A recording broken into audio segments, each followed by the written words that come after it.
రామానుజాయ నమః. జయ శ్రీమన్నారాయణ. జయ మా భారతి.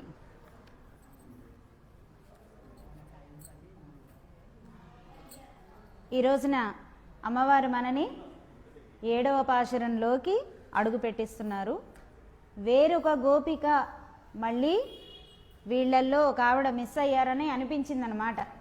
ఈవిడ ఒకసారి చెక్ చేసుకున్నారు, మళ్ళీ అందరూ వచ్చారా లేదా అని చెక్ చేసుకుంటున్నప్పుడు ఏమైందండి, మళ్ళీ ఒక ఆవిడ ఏదో తగ్గినట్లుగా అనిపించిందే అని అనుకుని ఏం చేశారు, మళ్ళీ అందరినీ తీసుకొని ఒకసారి కొంతమంది మీరు ముందుకు నడుస్తుండండి అని ఒకళ్ళిద్దరిని తీసుకుంటూ ఆ అమ్మాయిని తీసుకువస్తున్నారనమాట. అమ్మాయి గడప ముందుకు వెళ్ళి తలుపు కొట్టి ఆమెను లేపి జాగ్రత్తగా ఆమెను బయటికి రప్పిస్తూ ఈ తరుణంలో ఆవిడ మాట్లాడినటువంటి మాటలన్నీ కూడా మనకి ఈ పాశురం ద్వారా అనుగ్రహించబడ్డాయి. మనం ఒకసారి ఆచార్య పరంపరను తలుచుకొని అటుపైన వారి యొక్క అనుగ్రహంతో పాశుర విన్నపంలోకి వెళ్దాం. శ్రీశైలేశదయాపాత్రం ధీభక్త్యాదిగుణార్ణవం యతీంద్రప్రవణం వందే రమ్యజామాతరం మునిం లక్ష్మీనాథసమారంభాం నాథయామునమధ్యమాం అస్మదాచార్యపర్యంతాం వందే గురుపరంపరాం.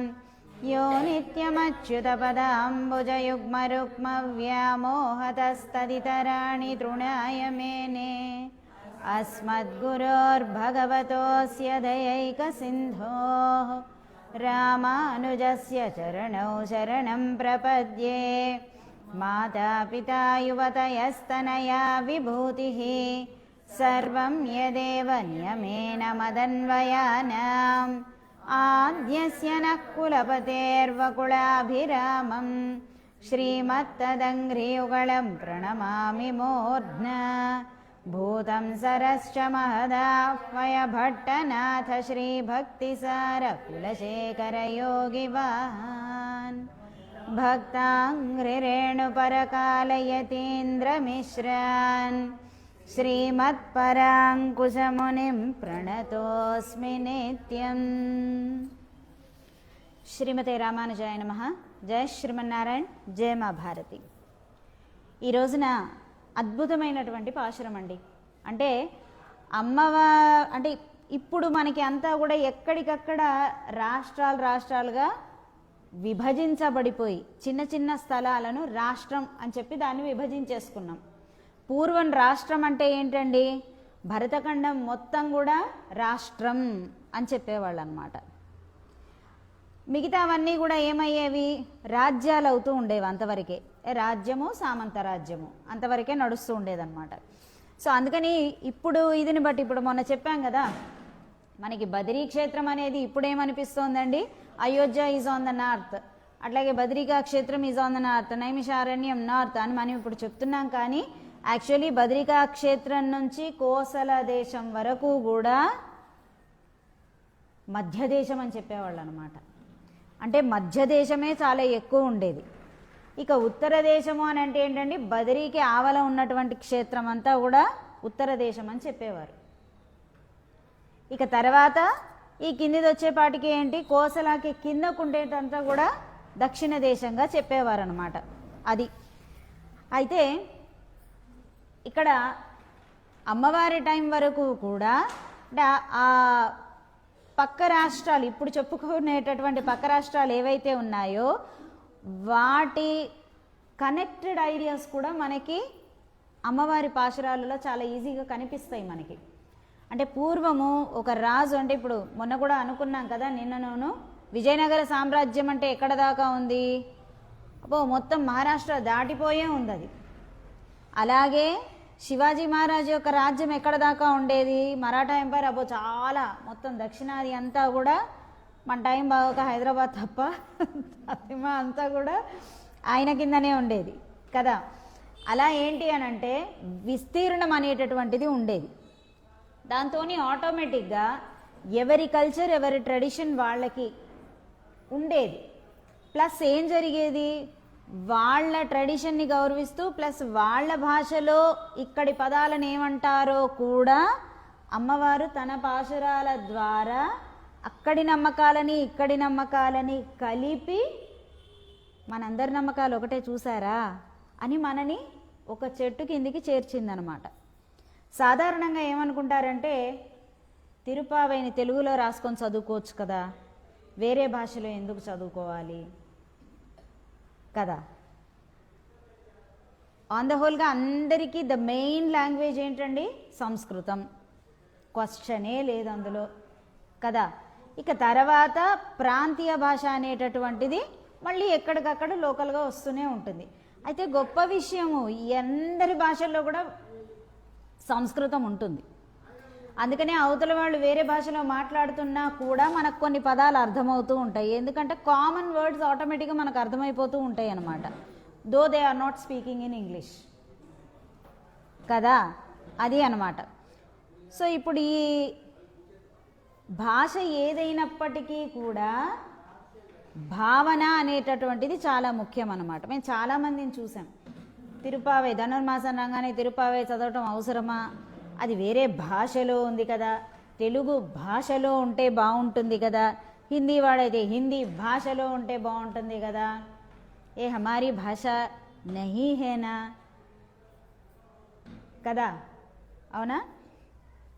దాన్ని తెలుగులోకి మనం తర్జుమా చేసుకొని ఆ పద్యాలు చదువుకోవచ్చు కదా, మనం తెలుగులోకి హిందీలోకి తర్జుమా చేసుకొని అది చదువుకోవచ్చు కదా. ఇలాంటివి జరుగుతూ ఉంటాయి. Potana Bhagavatam is Potana Bhagavatam, Vyasa Srimad Bhagavatam is Potana took inspiration from that. Local పీపుల్కి అందరికీ అర్థం ఇంకా చిన్నవాళ్ళు ఎవరైనా ఉంటే వాళ్ళకు కూడా ఎవరికన్నా అర్థమవుతుందేమో అని ఒక ఇన్స్పిరేషన్గా తీసుకొని తెలుగులో పోతన భాగవతాన్ని అనుగ్రహించారే తప్ప మూలాన్ని వద్దని ఆయన చెప్పలేదు. అసలు ఆయన చదివిందే మూలం కదా, అది అన్నమాట. అట్లాగే మూలం అనేటటువంటిది ఎప్పుడూ కూడా చాలా ముఖ్యమైనటువంటిది. దానివల్ల మనకే చాలా లాభాలు ఉంటాయి. ఒకటి, భావం అర్థమవుతుంది, భాష కూడా ఎంతో కొంత తెలుస్తూ ఉంటుంది, మాట కూడా పలకగలుగుతూ ఉంటాం, తెలిసి తెలియకుండానే ఇంకొక కొత్త భాషలోని కొన్ని పదాలని క్యాచ్ చేయగలుగుతూ ఉంటాం అన్నమాట. ఇప్పుడు అట్లాగే మరాఠీలో గణపతిది మంగళహారతి ఉంటుంది, దుఃఖహర్త సుఖహర్త వార్త విఘ్నాచి అని ఉంటుంది కదా. నువ్వు ఎన్ని ట్రాన్స్లేషన్స్ చేయి, అందరం రాదండి కదా. Who wrote it? ఎవరు రాశారండి దాన్ని? ఆ పాట ఒకసారి పాడండి. ఫస్ట్ లైన్ పాడండి చాలు, మొత్తం అక్కర్లేదు. మరాఠా ఆమె రానక్కర్లే, మనకు రాదా ఏంటి?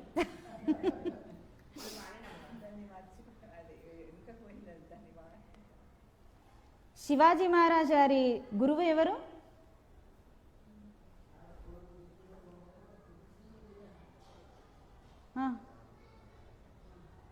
సమర్థ రామదాస్. సమర్థ రామదాస్ గారు అనుగ్రహించింది అది. ఆ గణపతికి మంగళహారతి సమర్థ రామదాస్ అనుగ్రహించినటువంటిది అన్నమాట. అది దాని అందం దానిదే. నువ్వు ఎన్ని భాషల్లోకి ఎలా ట్రాన్స్లేట్ చేసుకున్నా ఓహో దీని అర్థం ఇదా అని తెలుసుకోవాల్సిందే తప్ప దాన్ని ఆ భాషలో పాడితేనే అందంగా ఉంటుంది, ఆనందించగలుగుతామన్నమాట. అది సరే. మనం ఒకసారి అమ్మవారు అనుగ్రహించినటువంటి ఈ పాశురాన్ని అమ్మవారితో పాటుగా స్వామివారికి విన్నవించుకుందాం. కీసు కీసెన్ రెంగుమానై చాత్తన్ கலந்து பேசின பேச்சரவம் கேட்டிலையோ பெண்ணே, காசும் பிறப்பும் கலகலப்ப கை பேர்த்து வாசனரும் குசலாய்ச்சியர் மத்தினாலோசை படுத்த தைரரவம் கேட்டிலையோ, நாயக பெண் பிள்ளாய் நாராயணன் மூர்த்தி கேசவனை பாடவும் நீ கேட்டே கிடத்தியோ, தேசமுடையாய் திழவேலோரெம்பாவாய். ஆண்டாள் திவ்ய திருவடிகளே சரணம். అమ్మ ఇక్కడ ఏలో రెంబావాయ్ అన్నప్పుడు మీరు సర్వసాధారణంగా ఏం చేస్తున్నారంటే, అందరూ మ్యాక్సిమం అంతే చేస్తారేమో మాకు తెలీదు, ఏలో అని అక్కడ దీర్ఘం తీయటం దాన్ని లాగటం చేసినప్పుడు ఏమవుతుంది, రెంబావాయ్ అని వస్తుంది. మీరు అక్కడ లాగొద్దు పదాన్ని, ఆ శబ్దాన్ని అక్కడ లాగకూడదు. ఏలో రెంబావాయ్, ఏలో రెంబావాయ్, ఆ లో దగ్గర దీర్ఘం తీయద్దు. ఏలో రెంబావాయ్, అవసరమైతే రెంబా అక్కడ బా దగ్గర తీసుకోవాల్సిందే తప్ప మీరు ముందుగానే ఏలో అనగానే అక్కడ రెంబావాయ్ అనే వస్తుంది. కష్టమైన కరెక్ట్ ఇదే కాబట్టి మార్చుకోవాల్సింది ఎవరు, అది. అందుకని అది రాగానే అసలు అత్యధికమైనటువంటి ఉత్సాహంతో గట్టిగా చెప్పామనుకోండి, తప్పులు తప్పులుగానే ఉంటాయి. అది ఒప్పులు చదివేవాళ్ళు చదువుతూనే ఉంటారు, మనం తప్పులు చదివేవాళ్ళం మనం చదువుతూనే ఉంటాం అనమాట. అందుకని ఏం చేయాలండి, వాల్యూమ్ని కొంచెం తగ్గించాలి. తగ్గించినప్పుడు ఎక్కడెక్కడైతే మనవి పోతున్నాయో అక్కడ వాటిని పెన్సిల్తోని మార్క్ చేసుకోవాలి. అప్పుడు ఆటోమేటిక్గా నెక్స్ట్ డేకి, ఆ నెక్స్ట్ డేకి, ఆ తర్వాత నిదానంగా దాన్ని చూస్తూ ఉంటాం కదా, అప్పటికి తప్పు పలికినా ఇక్కడ మనసుకి తెలుస్తూనే ఉంటుంది, దాన్ని కరెక్ట్ చేసుకుంటారు. సరే, ఇక్కడ చెబుతున్నారు, కీసు కీసున్ రెంగుమానై చాతన్, కీసు కీసు అని అంటున్నాయట, అంటే పక్షులు అరుస్తున్నాయి. ఏ పక్షులు అరుస్తున్నాయట, ఆనై చాతన్. ఆనై చాతన్ అంటే, ఆనై అంటే పెద్దవి, చాతన్ అంటే జ్ఞానం అని అర్థం అండి, జ్ఞానం కలిగినటువంటివి అని. అంటే ఇంతకు ముందే చెప్పారు, పక్షులు జ్ఞానమునకు చిహ్నము అని చెప్పారు, జ్ఞానులకు చిహ్నం అని చెప్పారు. అంటే ఇప్పుడు ఆనై చాతన్ అంటే ఏంటండి, గొప్ప జ్ఞాని కలిగినటువంటివి కీసు కీసుమని అరుస్తున్నాయి అన్నమాట. ఒకటే కీసు కీసుమని శబ్దం చేస్తున్నాయట. సో ఈ శబ్దానికి అర్థం ఏంటండి, ఇంతకీ ఏమంటున్నాయి అవి? అయితే యానై చాత్తన్ని ఏమంటారటండి, భారద్వాజ పక్షులు అని అంటారు. ఇంతకీ భారద్వాజ పక్షులు అంటే ఏంటి? భారద్వాజ పక్షులు అంటే భారద్వాజ పక్షులు ఇంతకుముందు వినే ఉంటారు కదా. భారద్వాజ పక్షులు అంటే ఏంటి?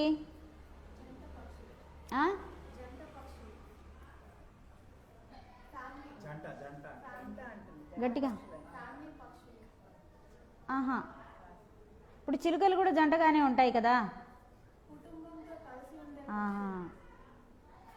అలా కాదు. ఆనై చాత్తన్ అని అంటే గొప్ప జ్ఞానం కలిగినటువంటి పక్షులండి, అంటే గొప్ప జ్ఞానులండి అంటున్నారు. అంటే ఈ పక్షులకి ఆ బిరుదునిచ్చారు అమ్మవారు. అయితే ఇంతకీ ఏమిటండి అవి అని అంటే భారద్వాజ పక్షులు అని అన్నారు. ఈ భారద్వాజ పక్షులు పర్వాలేదు ఇక్కడ పెట్టండి.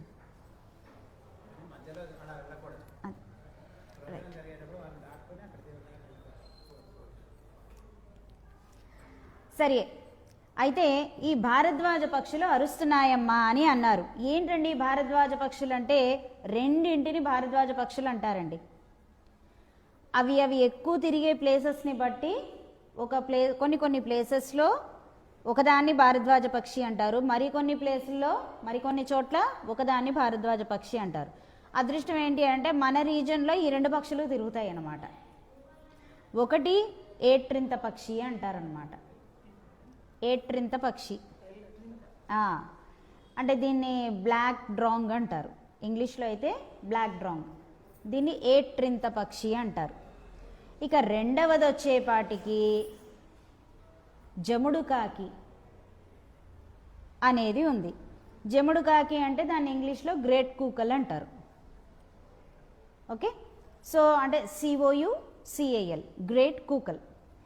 అయితే ఇప్పుడు అమ్మవారికి ఎంత అంటే చుట్టూతా ఉన్న రీజన్స్ మీద ఎంత పట్టు లేకపోతే ఇంత ఇన్ఫర్మేషన్ని చాలా చక్కగా చెప్పగలుగుతారు. అందుకని ఏమన్నారండి, తిరుప్పావై ఈజ్ ఎన్సైక్లోపీడియా అని అన్నారు. ఇందులో లేనిది నీకు మరి ఎక్కడా దొరకదు, జల్లెడ పెట్టి వెతికినా ఇందులో లేనిది నీకు ఇంకెక్కడ దొరకదు, అది చెప్పారనమాట.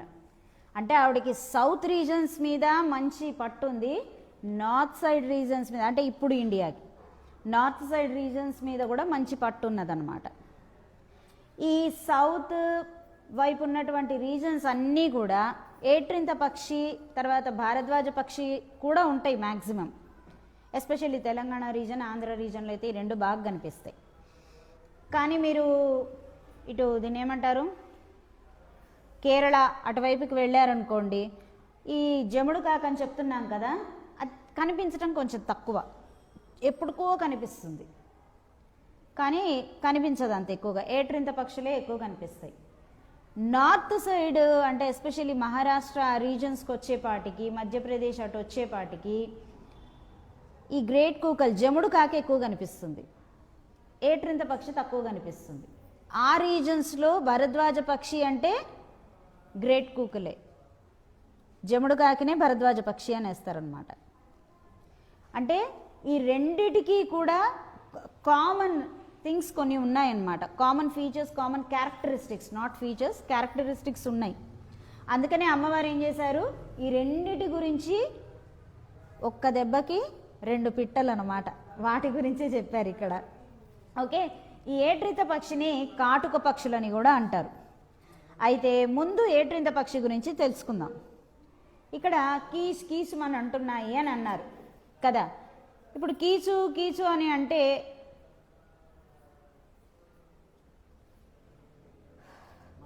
కృష్ణ కృష్ణ కృష్ణ కృష్ణ అని చెప్పి అంటున్నారు. ఇప్పుడు అదే గనక తెలుగులో కానీ తమిళ్లో కానీ తతిమ భాషల్లో ఏమంటారు, కిట్టు అంటుంటారు, అవునా? హిందీలో కానా కానా అంటుంటారా? అట్లాగే మలయాళంలో అయితే కీషు అంటారు. మలయాళం దాకా ఎందుకు, నార్త్ సైడ్ కూడా ఈ ఇది ఉంది, కీషు అని అంటుంటారు అనమాట. ఎవరిది చెప్తానండి, నేపాల్ సైడ్ రీజన్స్ అన్నీ కూడా కీషు అని అంటారు. కిట్టు కిట్టు అని పిలవాలంటే కీషు కీషు అని అంటారనమాట. లైక్ వైజ్ ఒక పెద్ద హీరో గారి కూతురు పేరు జాకీ ష్రాఫ్ అనుకుంటా, ఆయన కూతురు పేరు కూడా, కుమార్తె పేరు కీషు ష్రాఫ్, అంటే కృష్ణ అని అనమాట. ముద్దుగా కిట్టు అని పెట్టుకున్నారు వాళ్ళు. సో అలా ఇక్కడ అమ్మవారు ఏం చేశారు, ఆయా రీజన్స్ అంటే నేపాల్ నుంచి ఇటు కేరళ దాకా కూడా ఏ ఏ భాషల్లో కృష్ణ అనేటటువంటిది పిలుస్తారనేది ఇందులో మనకి తెలియజేస్తున్నారనమాట. అంటే ఆవిడకి లాంగ్వేజెస్ మీద ఎంత పట్టుంది చూడండి కదా. ఇక చెబుతున్నారు, ఇవేమంటున్నాయట, కిచ్చు కిచ్చు అని తమిళ్లో అంటుంటారు. అదే వేరే ఇక్కడ తెలుగులో అయితే ఏమంటుంటారు, కిట్టు కిట్టు.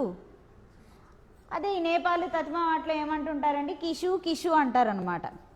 అందుకని అంటే ఈ పక్షులు ఏ ఏ రీజన్లో తిరుగుతాయి అనేది ఆ కీషు కీషు బట్టే అర్థం చేసుకోవచ్చు. నేపాల్ రీజన్ తర్వాత ఇటు మలయాళీస్ కానీ వీళ్ళందరూ కిషు కిషు అనే అంటారు. అది ఆ రీజన్స్ని బట్టి ఓహో ఇవి ఇక్కడ తిరుగుతాయని వెంటనే మనం అసెస్ చేసుకోవచ్చు అనమాట. ఎంత లోతుగా చెప్పారు చూడండి ఒక విషయాన్ని, పైకి మాటికి చాలా ఈజీగా కీష్ కీష్ అని కనిపిస్తుంది అనమాట. అది అయితే ఇక్కడ ఏంటండి ప్రత్యేకంగా ఆనైచాతన్ అమ్మ ఆ భరద్వాజ పక్షులన్నీ అరుస్తున్నాయి తల్లి అని చెప్పి ఈ గోపిక గుమ్మం ముందుకొచ్చి అమ్మవారు పిలుస్తున్నారు. ఏంటి అంత స్పెషల్గా, అన్ని పక్షులు అరుస్తాయి కదా, స్పెషల్గా ఈరోజు ఆనైచాతన్ గొప్ప జ్ఞానులైనటు పక్షులని నిన్ననే చెప్పారు అమ్మవారు, కానీ ఈరోజు ఏమంటున్నారు, జ్ఞానులు. పక్షులు అంటే ఎవరండి, జ్ఞానులు అని చెప్పారు. ఇప్పుడు ఈరోజు ఏమంటున్నారు, పక్షుల్లో కూడా గొప్ప జ్ఞానులు ఏవైతే ఉన్నాయో అవి అరుస్తున్నాయి వినిపించలేదా అని అడుగుతున్నారు. అంటే ఏట్రింత పక్షి అన్నిటికన్నా ముందుగా మేల్కొంటుంది. ఏట్రింత పక్షికి ఆ లక్షణం ఉంటుందన్నమాట. ఏట్రింత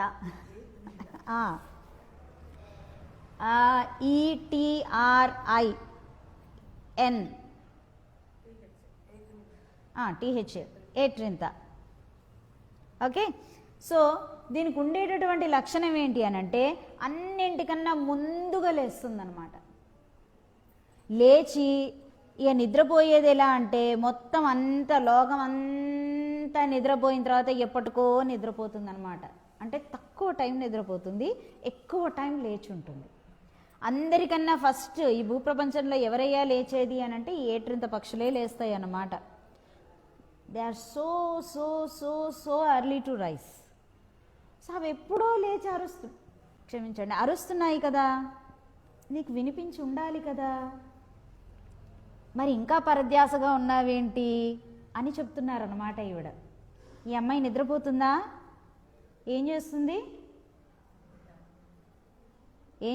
ఈ అమ్మాయి? భగవద్ధ్యానంలో ఉన్నదనమాట. అందుకని అమ్మవారు ఏం చేస్తున్నారు, మేల్కొలుపుతున్నారు అంతవరకే. అయితే ఇక్కడ వీటి గురించి ఇంకా గొప్ప విషయం ఏంటండి, ఇవి ముళ్ళ చెట్ల మీదకి వెళ్ళి ముళ్ళుకి చివరన వెళ్ళి నిలబడతాయి. అంటే they are ready to take any kind of task, they are ready to face any kind of problem. Security అనేది ఇది చేయదు, అది ఎంత ముళ్ళున్నా సరే దానికి తగ్గట్టుగా ఈజీగా నిలబడుతుంది అన్నమాట. అది ఏం నేర్పించదలుచుకున్నారు అమ్మవారు? అందుకని ఏమన్నారండి, గొప్ప జ్ఞానులు అని చెప్పారు. అందుకని భగవంతుని మార్గంలో నువ్వు అడుగు పెట్టినప్పుడు, ధర్మ మార్గంలో నువ్వు నడుస్తున్నప్పుడు ఎన్నో సమస్యలు వస్తాయి. వాటన్నిటినీ కూడా ఏం చేయాలి, ఎదుర్కొంటూ వెళ్ళాలి, అది చెప్తున్నారు. ఇంకొకటి, ఇవి ఆహారం కోసం అని చెప్పి మంటల్లో కూడా వెళ్ళి ఆహారాన్ని తీసుకురాగలుగుతాయి అన్నమాట. వెనకాడవి, అస్సలు వెనకాడవు. ఒక పక్కన నిండుగా ఏదైనా కాలిపోతూ ఒక అడవి కానీ ఏదైనా సరే నిండుగా అక్కడ మంట ఉంటే, ఇక్కడ మంట ఉందంటే ఇక్కడ నించుంటాయి. జనరల్గా మిగతావి ఏవైనా అయితే మనిషితో సహా తుర్రుమని ఎగిరిపోతాయి ఇక్కడి నుంచి. కానీ ఇక్కడ మంట ఉందంటే ఇక్కడ ఉంటాయి అన్నమాట. ఓ మంట వస్తుంది కదా, లోపల నుంచి ఏదన్నా ఆహారం బయటకు వస్తుందేమో, let's catch it and take it away. మన ఆహారం ఏముందండి ఇక్కడ, శ్రీకృష్ణ నామమే మన ఆహారం అన్నమాట. మంటలకైనా సరే, సమస్యలున్నా సరే, అందులోంచి కూడా ఆయన యొక్క నామాన్ని తీసుకోవడానికి సిద్ధపడాలన్నమాట. ఏందో దేవుణ్ణి తలుస్తున్నాం కానీ అన్నీ కష్టాలే. ఎన్ని పాపాలుంటే వాటిని చిన్న చిన్న ప్యాకెట్లుగా జాగ్రత్తగా కష్టం లేకుండా స్వామి ఆ పాపాన్నంతా నెమ్మదిగా కడిగేస్తున్నాడు కదా. ఒకేసారి ఇంత పాపాన్ని కడగాలంటే ఏమవుతుంది? ఒక క్లాత్ ఉందండి, ఆ బట్ట మొత్తం మాసిపోయింది, ఒకటే సబ్బేసి రుద్దాను, అమ్మయ్య మొత్తం అంతా పోయిందని తీసి చూసేసరికి ఏమవుతుంది, చంద్రుడు కనపడతాడు అందులోంచి. మన పరిస్థితి కూడా అంతే. అందుకని ఏం చేస్తున్నారు, భగవంతుడు చిన్న చిన్న కష్టాలనిచ్చి, చిన్న చిన్న సమస్యలనిచ్చి, నిదానంగా మన పాపపు ప్యాకెట్లను కాస్త ఖర్చు చేస్తున్నారన్నమాట. So that it would be easy for us to come out of the sins. అది ఒకేసారి ఇస్తే తట్టుకోలేం కదా, అది అన్నమాట. అది మనం తెలుసుకోవాలట. ఇక తర్వాత ద మోస్ట్ ట్రిక్కీ బర్డ్స్ ఇవి ఏట్రింత పక్షులు. ఎంత ట్రిక్కీ అంటే ఎక్కడి నుంచైనా సరే, అది ఎదురుకుండా ఉన్నటువంటిది ఎంత పెద్ద జంతువైనా సరే తెలివిని ఉపయోగించి దానికి కావాల్సింది తెచ్చేసుకుంటుంది. మనమైనా అంతేనండి, అలాగే ఉండాలి. భగవానుని విషయం ఉన్నది అని అంటే ఎదురుకుండా ఉన్నవాళ్ళు ఎంత పెద్దవాళ్ళైనా కావచ్చు, వాళ్ళని ఆశ్రయించి విషయాన్ని తెలుసుకోవాలి. రెండవది, శత్రువు దగ్గర భగవానుని యొక్క విషయం ఉన్నదన్నా సరే ఆ శత్రువు దగ్గరికి వెళ్ళి కూడా వీడు నాకు నచ్చాడు అని అనుకున్న వాడి దగ్గర కూడా ప్రార్థించైనా తెలుసుకోవాలి. అది. ఇక తర్వాత వీడి దగ్గర ఉండేటటువంటి ఇంకొక లక్షణం ఏంటి అంటే కాంగ్రిగేషన్, గ్రూప్స్లో ఉంటాయి అన్నమాట. చాలా పక్షులు గ్రూప్స్లో చేరుతాయి, కనీసం ఒక 40 అన్నా గ్రూప్స్లో ఉంటాయి అన్నమాట ఇవి. ఇక అవి ఎలా అరుస్తూ ఉంటాయట, కృష్ణ అని అంటాయి అన్నమాట. కిర్న అని వినిపిస్తూ ఉంటుంది. వాటి అరుపు ఆటోమేటిక్గా దూరానికి ఎలా వినిపిస్తుంది, కృష్ణ కృష్ణ అనే వినిపిస్తుంది అన్నమాట. అది. ఇక చాలా కొంటెతనం ఉంటుంది. ఎంత కొంటెతనం అంటే ఒక హాక్ అని చెప్పబడేది ఒకటి ఉన్నదనమాట, శిక్రా అంటుంటారు.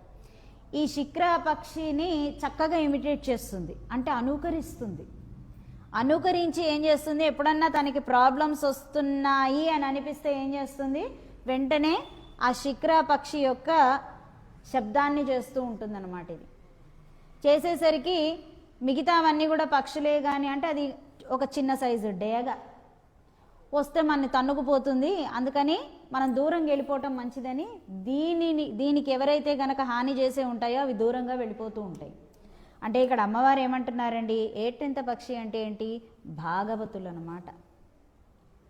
ఈ శిక్రా పక్షి అంటే ఏంటండి, ఆచార్యుడు అన్నమాట. భాగవతులు ఎప్పుడు ఎవరిని అనుకరించాలండి, ఆచార్యుణ్ణి అనుకరించాలి. ఆచార్యుడు ఉత్తినే అయిపోడు కదా, ఆయనకి ఎన్నో సమస్యలు, ఆవిడకి ఎన్నో సమస్యలు ఉండే ఉంటాయి కదా. ఉత్తి పుణ్యానికి టు బీ గ్రాంటెడ్గా వాళ్ళకి అన్నీ కూడా సాధ్యపడవు కదా. అందుకని వాళ్ళని అనుకరిస్తూ ప్రతి ఒక్కటి అధిగమిస్తూ వెళ్ళిపోవాలన్నమాట. ఈ ఏట్రింత పక్షి ఎలా అయితే కనుక ఆ శిక్రా పక్షి యొక్క మాటలను ఇమిటేట్ చేస్తుందో, అదేవిధంగా ఆచార్యుడు ఏది చెప్పాడో దానిని వీ హ్యావ్ టు ఇమిటేట్. ఎగ్జాక్ట్గా ఆచార్యులు ఏది చెప్పారో దానిని మాటి మాటికి తలచి చెబుతూ ఎదుటివారిని మన మార్గం నుంచి పక్కకి వైదొలగించాలన్నమాట. మన కృష్ణ మార్గంలో మనం వెళ్ళిపోతూ ఉండాలి, ఆ ధర్మ మార్గంలో. అది చెబుతున్నారన్నమాట. ఇక తర్వాత ఎంత పెద్ద శత్రువుతోనైనా సరే ఫైట్ చేయడానికి సిద్ధంగా ఉంటుంది, వెనకడుగు వెయ్యదు. చాలా పక్షులకి పెద్ద తలకాయ నొప్పి ఎవరయ్యా అని అంటే ఈ ఏట్రింత పక్షి అన్నమాట. దాని గూడికి అది లేనప్పుడే దాని గూడుని అటాక్ చేయగలుగుతాయి తప్ప అది చుట్టుపక్కల ఎక్కడన్నా ఉందంటే దాని గూడుని అటాక్ చేయటం అనేటటువంటిది ఈవెన్ గద్దకి కూడా సాధ్యపడదు. ఆ గద్ద మీదకి ఎక్కుతుంది ఇది. ఏదో కాకులు వచ్చి దీని గూడులో ఉన్న పిల్లల్ని తీసుకెళ్ళాయని చూస్తే ఆ కాకి మీదకి ఎక్కుతుంది, ఎక్కి అక్కడ పొడుస్తూ ఉంటుంది అన్నమాట. ఇంకోటి చాలా ఎత్తుకి ఉంటుంది వీటి ఫ్లైట్, ఎత్తుకి ఎగరగలుగుతాయి. ఫాస్టెస్ట్ ఫ్లైటర్స్ అన్నమాట ఇవి. చాలా వేగంగా ఎగరగలుగుతాయి. శిష్యునికి కూడా, భాగవతునికి కూడా ఈ లక్షణాలు ఉండాలి. అందుకని అమ్మవారు ఏం చేశారండి, అలా చెప్పారనమాట. తర్వాత ఒక సామెత ఉంటుందండి తెలుగులో, ఏనుగు మస్తిష్కంపై ఏట్రింత అని అంటుంటారనమాట. అంటే ఏనుగుకి మణిలాగా ఉంటుందట ఏట్రింత, ఏనుగుకి మణి ఏట్రింత అంటుంటారు. అంటే ఏం చేస్తుంది, ఏట్రింత పక్షి ఇక్కడ కూర్చుంటుంది, ఈ మస్తిష్కం దగ్గర ఇక్కడ కూర్చుంటుంది. కూర్చుని ఏం చేస్తుంది, ఈ ఏనుగుకి ఇక్కడ బాగా హెయిర్ ఉంటుంటుంది, బాగా ఎదిగేదాకా ఇక్కడ హెయిర్ ఉంటుంది. ఆ హెయిర్లో ఏమైనా పురుగులు ఉంటే అది తీసేసుకుంటూ ఉంటుంది అనమాట. అంటే మిగతా పక్షులు ఏవైనా సరే ఏనుగు దగ్గరికి వెళ్ళాలంటేనే ఆలోచిస్తాయి, అలాంటిది దాని దగ్గరికి వెళ్ళి దానికే మణి అవుతుందన్నమాట. ఇది ఎందుకు మణి అన్నారు అని అంటే మొత్తం బ్లాక్ కలర్లో ఉంటుంది, బాగా షైనింగ్గా ఉంటుంది, చక్క చక్క మెరిసిపోతూ ఉంటుందన్నమాట, మన నల్లనయ్యలాగే. అది అందుకని ఏమని చెప్పారండి అమ్మవారు, ఇదిగో ఇలా ఉండాలని చెప్పారు. తర్వాత దీని కళ్ళు ఎలా ఉంటాయి, రెడ్ కలర్లో ఉంటాయి, ఒక పగడాలు ఉన్నాయా ఏంటి అన్నట్టుగా ఉంటాయి. సో దీంతో ఏమని చెప్తారు, ఒకవైపు సూర్యుడు, ఒకవైపు పగటి సూర్యుడు, ఇంకొక వైపు రాత్రి సూర్యుడు.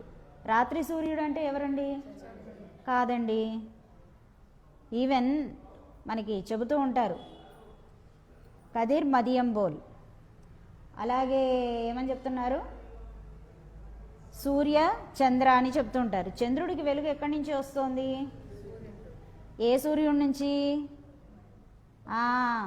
రాత్రి సూర్యుడి నుంచి వస్తుంది. రాత్రి సూర్యుడు చంద్రుడు కాదు, రాత్రి సూర్యుడు వరుణుడు, మిత్రావరుణులు అంటుంటారు కదా. ఎందుకు వాళ్ళిద్దరిని ఫ్రెండ్స్గా చెప్తారంటే పొద్దుటి పూట ఉండేటటువంటి సూర్యుడిని మిత్రుడు అంటారు, రాత్రిపూట ఉండేటటువంటి సూర్యుడిని వరుణుడు అంటారు. ఆ వరుణుడు లేకపోతే చంద్రునికి కాంతి లేదు. ద్వాదశాదిత్యుల్లో వరుణ ఒకరు.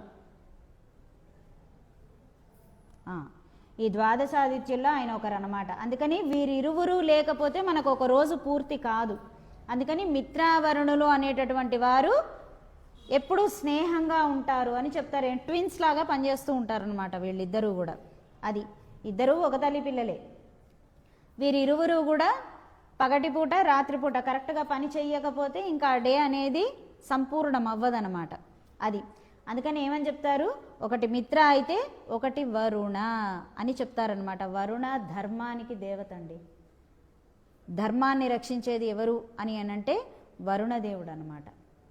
అది ఇంకా అలాగే ఇప్పుడు భరద్వాజ పక్షి అంటే ఈ మహారాష్ట్ర కానీ తతిమా ఏరియాస్ మ్యాక్సిమం గుజరాత్ ఇటువంటి అన్ని చోట్ల కూడా భారద్వాజ పక్షి అని అనంటే వాళ్ళకి గ్రేట్ కూకల్ అంటే జముడు కాకి అంటారు.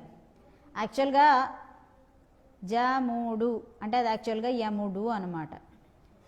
ఆ నార్త్ ఇండియన్ యాక్సెంట్ వచ్చి అది జముడు అయిపోయింది.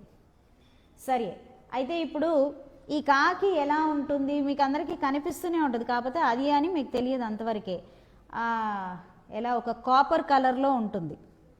ఇప్పుడు ఎలా అయితే కపిల గోవు ఎలా అయితే ఉంటుందో, కపిల అశ్వం ఎలా అయితే ఉంటుందో, అలాగే ఇది కపిల కాకిగా చెప్పబడింది అనమాట.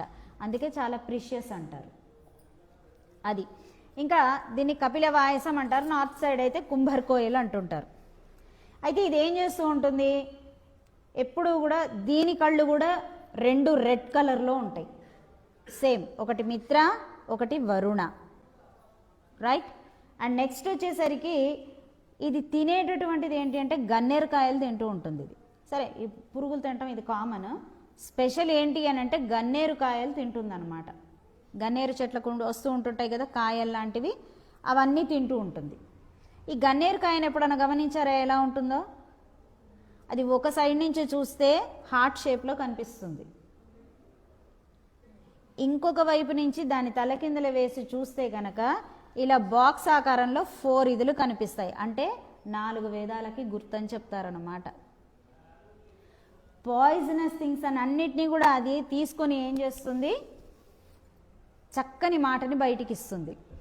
ఎలా దాని పలుకు ఎలా ఉంటుంది, ఊ ఊ ఊ ఊ అంటూ ఉంటుంది. నాభిలోంచి శబ్దం వస్తుందా అన్నట్టుగా ఉంటుందన్నమాట.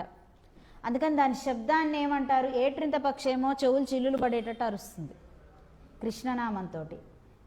ఇదేం చేస్తుంది, నాభిలోంచి స్వరం వస్తోందా అన్నట్లుగా ఎలా ఉంటుందండి దీని పలుకు, ఓంకారనాదంలాగా ఉంటుందన్నమాట. ఇది చాలా చోట్ల కనిపిస్తూ ఉంటుంది ఇది. అందుకనే ఏం చేస్తారు, ఇది ఎక్కడ కనిపించినా కూడా అబ్బో అదృష్టం అండి, ఎందుకంటే అది పలకటమే ఓంకారనాదంతో పలుకుతోంది, ఓంకారం మాత్రమే పలుకుతుంది. అందుకని ఇది కనిపించటం అదృష్టం అని చెప్తారనమాట. అలాగే ఏట్రింత పక్షి అయినా అంతే, అది కనిపించింది అని అంటే ఎప్పుడు అరుస్తూనే ఉంటుంది. కామ్గా కూర్చున్నది ఒకసారి కూడా ఉండదు, నోట్లో ఏదన్నా తిండి ఉంటే తప్ప. అందుకని కృష్ణనామంతో కనిపిస్తుంది కనుక దానిని అది కనిపించటం ఎంతో విశేషం అని చెప్తారనమాట. అందుకనే ఇది అందుకనే ఒక్కొక్క చోటు ఒక్కొక్క రకంగా ఈ రెండింటినీ కూడా భారద్వాజ పక్షులు అనటం జరిగింది. ఇక తర్వాత ఈ జముడు కాకి అని చెప్తున్నాం కదా, అది రోజు కొంచెం జరుగుతున్న కొద్దీ చాలా యాక్టివ్గా ఉంటుందన్నమాట. అంటే ఎలా ఉండాలి మనం అనేటటువంటిది చూపిస్తారు. రోజు పెరుగుతున్న కొద్దీ, వెలుతురు పెరుగుతున్న కొద్దీ ఇది కూకునాదం చేయటం కూడా ఎక్కువైపోతుంది, ఆ ఓంకారనాదం చేయటం కూడా ఎక్కువ అవుతుంది. ఊ ఊ ఊ ఊ అంటుంటుంది, అంతకు మించి ఇంకో శబ్దమే రాదు దాని నోటి నుంచి. అది అనమాట, ఏ రాగము తీయదు, అది ఒక్కటే తీస్తూ ఉంటుంది ఎంతసేపు, అది అనమాట. ఇంకా ఇక చీకటి పడేదాకా పర్వాలేదు అరుస్తూ ఉంటుందన్నమాట. అందుకని రోజు మొత్తం నువ్వు ఎలా ఉండాలి, ఆ భగవన్నామ స్మరణతో ఉండాలి అనేటటువంటిది విశదమవుతుంది. గొప్ప విషయం ఏంటి అని అంటే, శివాజీ మహారాజు చాలా చిన్న వయసు నుంచే యుద్ధాలకు వెళ్ళటం మొదలుపెట్టారు కదా. సో ఒకానొక సమయంలో ఆయన రాక గురించి జీజాబాయి చాలా కంగారు పడ్డారు. శివబాయి ఇంకా రాలేదేంటి అని చాలా కంగారు పడిపోయారు. అయితే ఆవిడ ఏంటి రాలేదని చెప్పి ఓ రోజున ఇంకా ప్రాతకాలమే ఎర్లీ మార్నింగ్ పైకెక్కి చూశారట. పైకెక్కి చూడగానే భారద్వాజ పక్షి కనిపించిందనమాట. ఆవిడ వెంటనే కిందికి వచ్చి హారతి పళ్ళాలు సిద్ధం చేయండి అని చెప్పేశారట. అదేంటి చారులు ఎవరు మనకేం చెప్పలేదు, పైగా మన దగ్గర సైన్యం తక్కువ, అవతలవాడి సైన్యం ఎక్కువ, మనం అన్నీ సిద్ధం చేసుకుంటే మళ్ళీ ఏదైనా డిసప్పాయింట్ అవ్వాల్సి వస్తే ఇబ్బంది కదా అని అంటే, భారద్వాజ పక్షి కనిపించింది కనుక ఖచ్చితంగా శివబా గెలుస్తాడు, విజయం మనదే అని చెప్పారనమాట ఆవిడ. అలాగే ఆ తర్వాత శంభాజీకి వివాహమైన తర్వాత వెంటనే ఆవిడ్ని పుట్టింటికి పంపించారు. ఇక్కడ శత్రువుల కారణంగా మొత్తానికి ఆవిడ్ని పుట్టింటికి పంపించడం, ఈయన పాపం వేరే చోట పెట్టి చదివించడం, ఇవన్నీ జరిగిపోయాయి. ఆ తర్వాత గౌణ అయిపోయిన తర్వాత ఆవిడని అక్కడి నుంచి ఇక్కడికి తీసుకొస్తారు. గౌణ అంటే ఇక పెద్ద మనిషి అవ్వటం, తతిమా చదువు అంతా చదువుకోవటం. మెయిన్ గౌణ అంటే అర్థం ఏంటంటే జ్ఞానాన్ని పొందటం. ఆ జ్ఞానాన్ని అంతా పొందటం, దానినే సంస్కృతంలో సంవర్తం అంటారు. అమ్మాయి సంవర్తలు ఆడింది అంటే పెద్ద మనిషి అయిందని కాదు అర్థం. అక్కడ జ్ఞానం రావటాన్ని సంవర్తం అంటారు. అంటే ఏంటి, ఆమెకి సకల జ్ఞానాన్ని నువ్వు ఇవ్వటానికి అప్పుడు స్టార్ట్ అయింది. లోకం గురించి కానీ, చదువు కానీ, ఇంకా అధికమైనటువంటి విషయాలు కానీ చెప్పే సమయం ఆసన్నమైందని అర్థం అన్నమాట. అది ఇప్పటిదాకా ఎక్కని విషయాలు కూడా, ఇంకా ఏవైనా సరే పురాణ విషయాలు కావచ్చు, సైంటిఫిక్ విషయాలు కావచ్చు, అన్నీ చెప్పాలి. అది అంతే తప్పిస్తే ఊరికినే మెచ్చరే చాప మీద కూర్చోగానే సంవర్తలాడిందంటే కుదరదు. అక్కడ సంవర్తం అంటే ఏంటి, జ్ఞానాన్ని పొందటం అని అర్థం అన్నమాట అక్కడ. ఇంకా అదంతా అయిపోయిన తర్వాత ఆవిడ యుద్ధ విద్యలు కూడా నేర్చుకొని, ఆవిడ పేరేంటి, యేషుబాయి, నేర్చుకొని ఇక్కడికి తిరిగి వచ్చింది. వచ్చేపాటికి ఇక్కడ శంభాజీ లేరు, ఈయన యుద్ధం మీదకి వెళ్ళారు.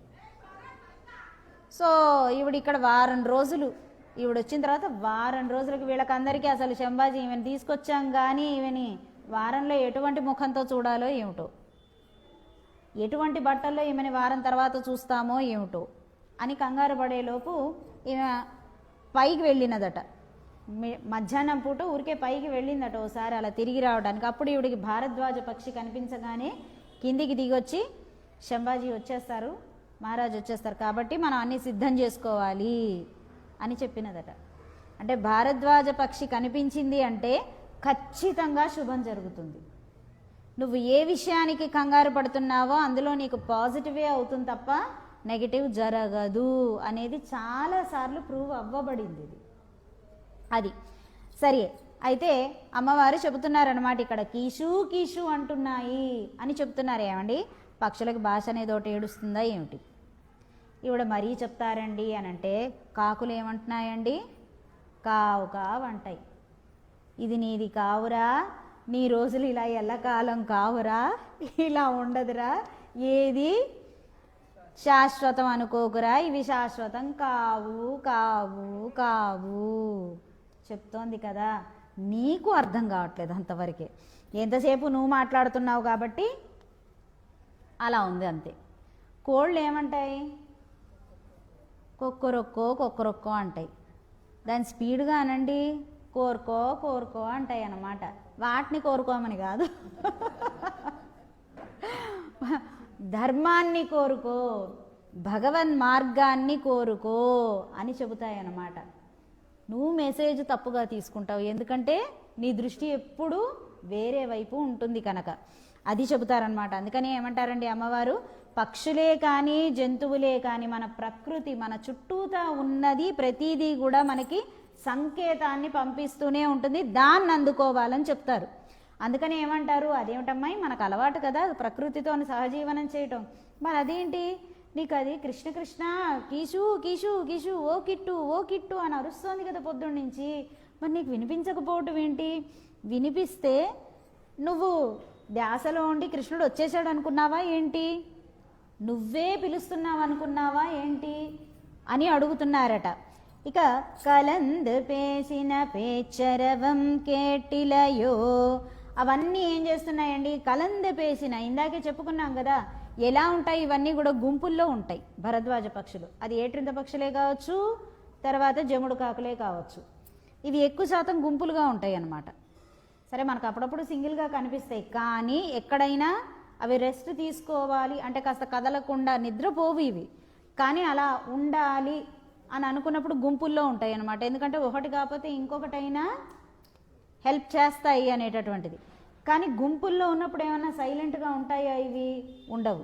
ఇదేమో కిర్నా కిర్నా అంటుంటుంది, అదేమో ఊ ఊ ఊ అని రబ్బాబాబా, ఇక అది దాంతో మొత్తం అంతా కూడా రీసౌండ్ ఇస్తూ ఉంటాయి అన్నమాట. అందుకని ఏమంటున్నారు, చూడు వాటిని చూడు, నీ అదృష్టం ఏంటంటే నీ ఇంటికి దగ్గరలోనే ఉన్నాయి కదా, వాటి కలయిక చూసినప్పుడు అవన్నీ కలిసి ఒక దగ్గర ఉండి ఒకరి శబ్దాన్ని ఇంకొకటి పంచుకున్నప్పుడు అప్పుడు మరి మనం కూడా పంచుకోవాలని జ్ఞాపకం రావాలి కదా. మేము కూడాను నువ్వు కూడా మాతో కలిసి వచ్చి కీషు కీషు అనాలి కదా, నువ్వు కూడా కృష్ణనామస్మరణ మాతో చెయ్యాలి కదా, నీలోనే నువ్వు కూర్చొని మాతో కలిసినట్టు భావిస్తే ఎలా అని చెబుతున్నారన్నమాట. కేటిలయో, ఓయ్ పిల్ల వినిపించలేదా, నువ్వు పరధ్యాసలో ఉన్నట్టున్నావుగా అసలు అని చెబుతున్నారు.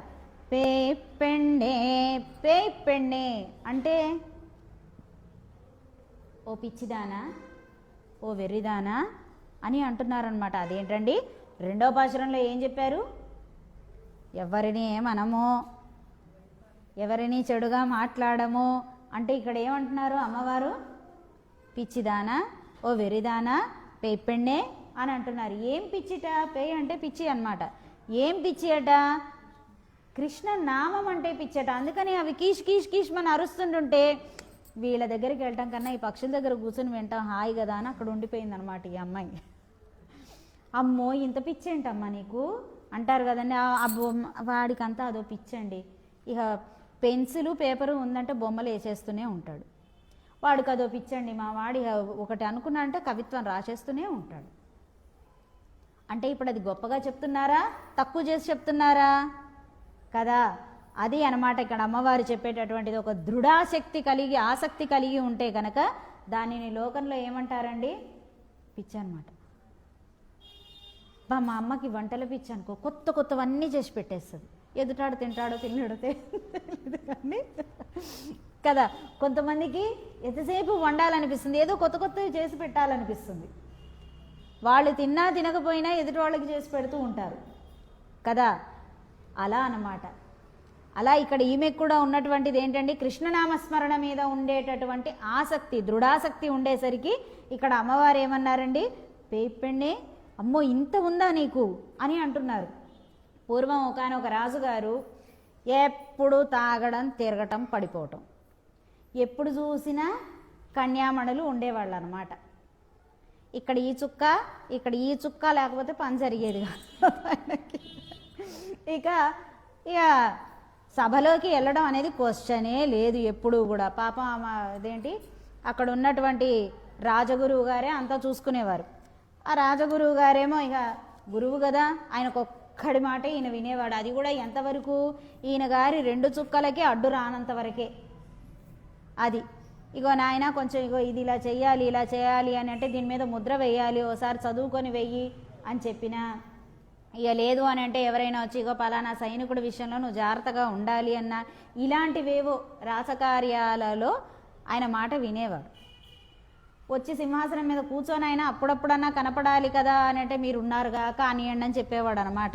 ఎందుకంటే అక్కడ 2 చుక్కల్ని తెచ్చుకోవటం కుదరదు కదా, అందుకని ఇక ఎంతసేపు ఇక అక్కడ ఆడటం పాడటం దీంతోటే సరిపోయేది. ఎలా అబ్బా ఇతగాన్ని బయట పడవేసేది, సరేలే ఓ పని చేద్దామని చెప్పి పాపం ఒకానొక కార్తీక మాసంలో ఆయన ఏం చేశారు? ఈ రాజుగారి దగ్గరకు వచ్చి, నాయన ఎప్పుడున్నా మీ తండ్రి గారు చేసేవారు, సరే నువ్వెప్పుడూ చేయలేదు, కనీసం ఈ సంవత్సరం చెయ్యి అని చెప్పంటే అబ్బో చాన్నాళ్ళు అంటే నేను చేయలేనండి అని చెప్పేశాడు ఇతను. అని అంటే అప్పుడు ఏం చెప్పారు ఈ రాజగురువు గారు? ఏం వద్దు నాయన, పొద్దుటే 4 లేచి ఊరికినే ఓ శివలింగం ఇంట్లో ఉంది కదా నాయన, మీకు రాజమందిరంలో ఉంది కదా, ఊరికే అలా ఓ చిన్న చెంబుడు నీళ్ళు అలా పోసేసి వేసావా లేదా అన్నట్టు ఓ పువ్వు అట్లా పడి చాలు, నువ్వేం స్తోత్రాలు అవి ఏం చదవక్కర్లేదు నాయన, అలా పడేసేసి నువ్వు వెంటనే వెళ్ళిపోయి నువ్వు తాగుతావో తిరుగుతావో నీ ఇష్టం నాయన, ఎలా చేసినా సరే అని చెప్పి పాపం ఇలా చేస్తేనైనా ఒకనాటికి మార్గంలోకి వస్తాడేమో అని ఆశపడ్డాడు అనమాట ఆయన. ఇక రాజగురువు గారి మాట కాదనలేక ఒప్పుకుంటాడు అతను. ఇక పొద్దున్నే 3:30 ఆ టైంకి లేస్తాడు. బ్రాహ్మీ ముహూర్తంలో లేచేసి ఇక అలా ఊగిపోతూ ఉంటాడు అనమాట. ఎక్కడ మనవాడంతా డ్యాన్సులు అవి చేసుకొని పడుకునేసరికి 2 అయ్యేది. ఇక్కడేమో 3:30 కల్లా మళ్ళీ లేవాల్సి వచ్చేసరికి ఇట్టిట్ట ఊగిపోతూ వెళ్ళి ఆ తాగిన మైకం కూడా ఇంకా దిగేది కాదు. ఇక పోసామా లేదా అన్నట్టు చెంబు పోసుకొని కష్టపడి బట్టలు వేసుకొని వచ్చేసి ఆ కళ్ళన్నీ కనిపించకుండానే ఆ పువ్వు ఎక్కడ పడుతుందో చూసుకునేవాడు కాదు, వేసేసేవాడు. రెడీగా 4 పెట్టేవారు కదా, ఇక్కడ ప్లేట్లో పెడతారు కాబట్టి ఒక గుప్పెడు తీసి అక్కడ పడేసేవాడు. పోయిన నీళ్లు పోసేవాడు, మళ్ళీ పూలు తీసి దాని మీద పడేసేవాడు, పెట్టేవాడు. ఇక దయచేయి బస్ వెళ్ళిపోయేవాడు అనమాట. సో అంటే ఈ రకంగా ఆయన వేశ్యాగృహాలకు వెళ్లకుండా ఉంటాడు అనే ఉద్దేశంతో ఆయన అదే ఏర్పాటు చేశాడు. కానీ ఒక రోజున పాపం ఒక ఆవిడ వలలో పడక తప్పలేదు, వెళ్ళక తప్పలేదు. ఆ రాజనర్తకి గారు ఊరుకోలేదు. అంతేనా అంటే మీరు రాలేదనమాట, అంటే నేనంటే మీకు ఇష్టం లేదనమాట అనుకుంటూ చెప్పేసరికి పాపం ఊరికినే మీరు వెళ్ళిపోదురు కానిలేండి అని అంటే, సరేలే పొద్దున్న ఎప్పుడో కదా పూజ, మనం నిదానంగా 10:00కో 11:00కో 12:00కో 1:00కో నిదానంగా వెళ్ళిపోదాం, అంత పరివారం మన చేతిలోనే కదా ఉండేది అని చెప్పి ఈయన కాస్త వెళ్ళిపోయారు. అక్కడే తిరిగారు, అక్కడే ఆడుతున్నారు. మొత్తం కాస్త రోజు ఇచ్చే డోసు కన్నా కాస్త ఎక్కువ ఇచ్చేసింది. దాంతో మనవాడు అడ్డంగా పడిపోయాడు. ఇక మొత్తానికి ఊళ్ళో అందరూ కూడా లేచి వారి వారి గుడులకు వెడుతూ ఉంటారు కదా, ఆ గంటల శబ్దానికో లేకపోతే దానికి నిత్యం అలవాటు అయిపోయింది కదా ఆ టైంకి లేవటం, గబుక్కున మెలకు వస్తుందన్నమాట. వచ్చేసరికి చూసుకుంటే అతను ఆమె గృహంలో ఉన్నాడు. సో ఆమె చిత్తుగా దాగి ఆమె దారిన ఆమె పడుకుని ఉంది.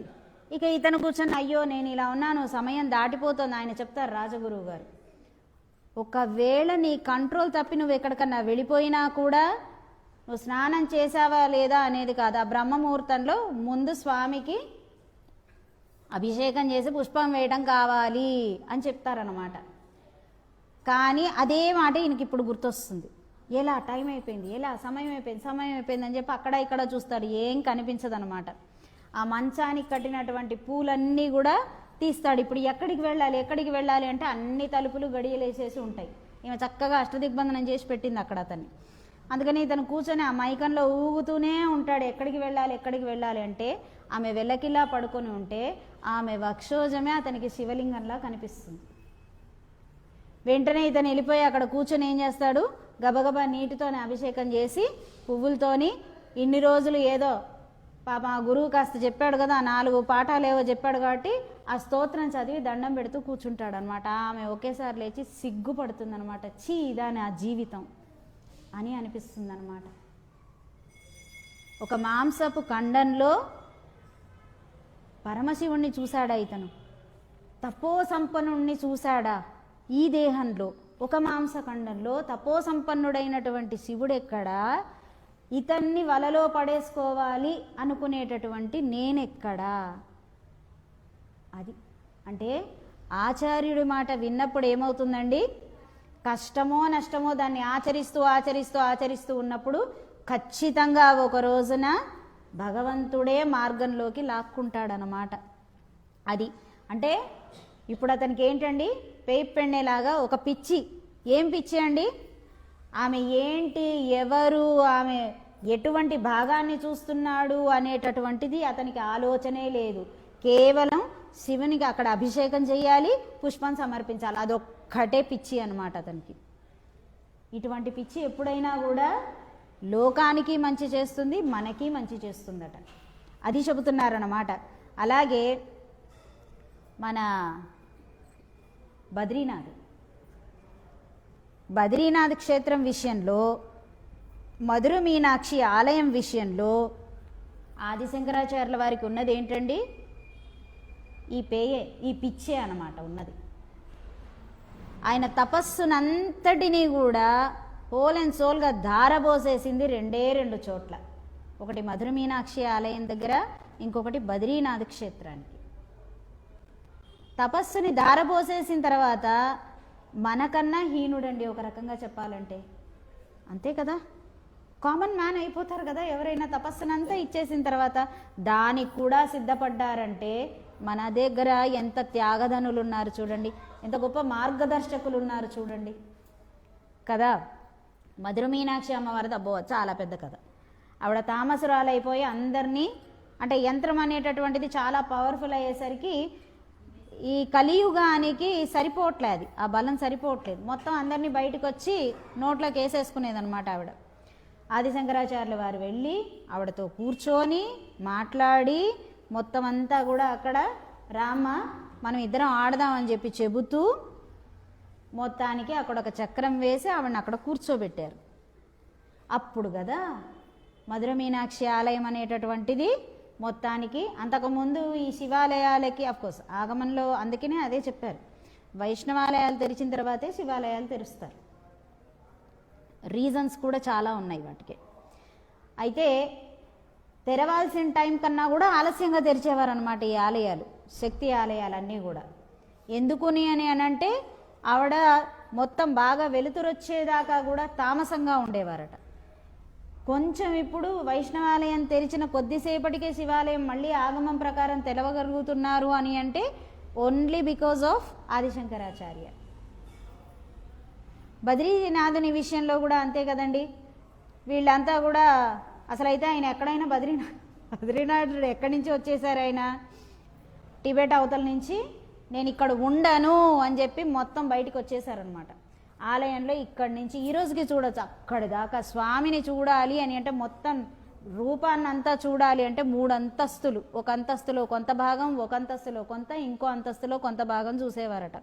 అలా 3 అంతస్తులు ఎక్కి మొత్తం స్వామిని అంతా దర్శనం చేసుకోవాల్సి వచ్చేదట. అటువంటి స్వామి కాస్త అక్కడ ఆరాధన అనేటటువంటిది వాళ్ళు చెయ్యకుండా అంతా కూడా వాళ్ళ పద్ధతిని అంతా కూడా మార్చుకునేసరికి నేను ఇక్కడ ఉండను, అందుకే భగవంతుడితో ఆటలాడరాదు. ఆగమం ఏది చెప్పిందో ఆ కోవెల్లో అదే ఆగమం ప్రకారం వెళ్ళాలి తప్ప దేవుడితో గేమ్స్ ఆడకూడదనమాట.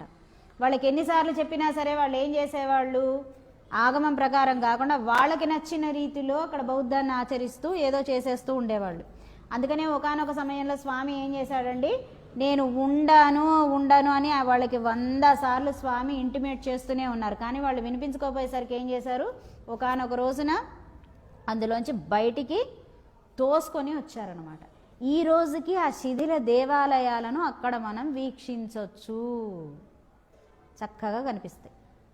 అక్కడి నుంచి వచ్చేస్తే వీళ్ళంతా కూడా ఈ టిబెటన్స్ అందరూ కూడా ఏం చేశారండి, గబగబా స్వామి వెనకాల పరిగెత్తుకొని వచ్చారు. అబ్బో వీళ్ళు నా వెనకాల వస్తున్నారు కదా అని ఆయన వెంటనే సూక్ష్మ రూపంలో మారిపోయారు. వీళ్ళు కూడా గొప్ప తంత్ర విద్య ఉంటుంది కదండి అందరి దగ్గర, వాళ్ళు గొప్ప విద్యాపరులే కదా. మొత్తం అంతా ఆలోచించి ఓహో ఈయన సూక్ష్మ రూపంలో తిరుగుతున్నారు, ఈయనని పట్టుకోవాలని మొత్తం తిరిగేసరికి ఈయన ఏం చేశారు, అక్కడ నుంచి మాణా దాకా ఓ గుర్రం మీద వచ్చి ఆ గుర్రం కూడా ఏమైందట, వీళ్ళు వెతుకుతున్నారు అని చెప్పి ఆ గుర్రం కాస్త కొండగా మారిపోయింది. ఈ రోజుకి కూడా మాణా దాకా వెళ్తారు కదా, మాణా దగ్గర నించొని ఇటు వెనక్కి తిరిగి కొండను చూస్తే మీకు గుర్రం ఆకారంలో కనిపిస్తుంది. మాణాలో అందరూ చెప్తారు, ఎవరిని అడిగినా చెప్తారనమాట, భగవాన్ ఉస్ గోడే పే ఆయే అని చెప్తారు. అది ఎగ్జాక్ట్ అలాగే ఉంటుంది. ఇక తర్వాత వచ్చేసరికి ఈయన ఏం చేశారు, అక్కడ చెమరి ఏమంటారండి, ఏమది ఏదో జడలబర లాంటిది ఉంటుంది కదా, చెమరి మృగం యొక్క తోకలోకి దూరి కూర్చున్నారన్నమాట. దాని తోక మంచిగా ఇలా ఉంటుంది కదా, మొత్తం అంతా కూడా దానికి హెయిర్ లాగా ఉండేసరికి అందులోకి వెనక్కి వెళ్ళిపోయి, ముందైతే కనుక వచ్చి వాళ్ళకందరికి కనిపిస్తా అని వెనక వైపుకు వెళ్ళి ఆ తోకని పట్టుకొని సూక్ష్మ రూపంలో ఉండిపోతారు. వాళ్ళకి కనిపించక వెళ్ళిపోతారు. వాళ్ళు వెళ్ళిపోయేసరికి అప్పుడు ఆ చెమరి ఇంతసేపు ఉంచినది కనుకనే ఇక నుంచి నీ దేహం నుంచి వచ్చేటటువంటి ఈ జూలు ఏదైతే ఉందో అది నా కైంకర్యానికి ఉపయోగపడుతుంది అని వరాన్ని ఇచ్చారు. అందుకే చామరం అయ్యిందనమాట. ఆ జూలుతోని చేస్తారు కదా, దట్ ఈస్ చామరం. బికాజ్ దేని నుంచి వచ్చింది, అది చమరీ నుంచి వచ్చిందనమాట. ఆ చమరీ మృగం నుంచి వైట్ ఉంటాయి, బ్లాక్ ఉంటాయి. అది ఇక్కడికి వచ్చిన తర్వాత కూడా ఏంటండి, కోవెల్లో ఈయన సూక్ష్మ రూపంలో ఉండిపోయారు. అక్కడ వాళ్ళు వచ్చి చూసినప్పుడు ఏం చేశారు, వీళ్ళకి కనిపించలేదు. సో కానీ అక్కడ బద్రీనాథుడిని మటుకి బద్రీ క్షేత్రంలో పూజిస్తూ ఉండేవారు. సన్నిధి మటుకి ఖాళీగా ఉండేది.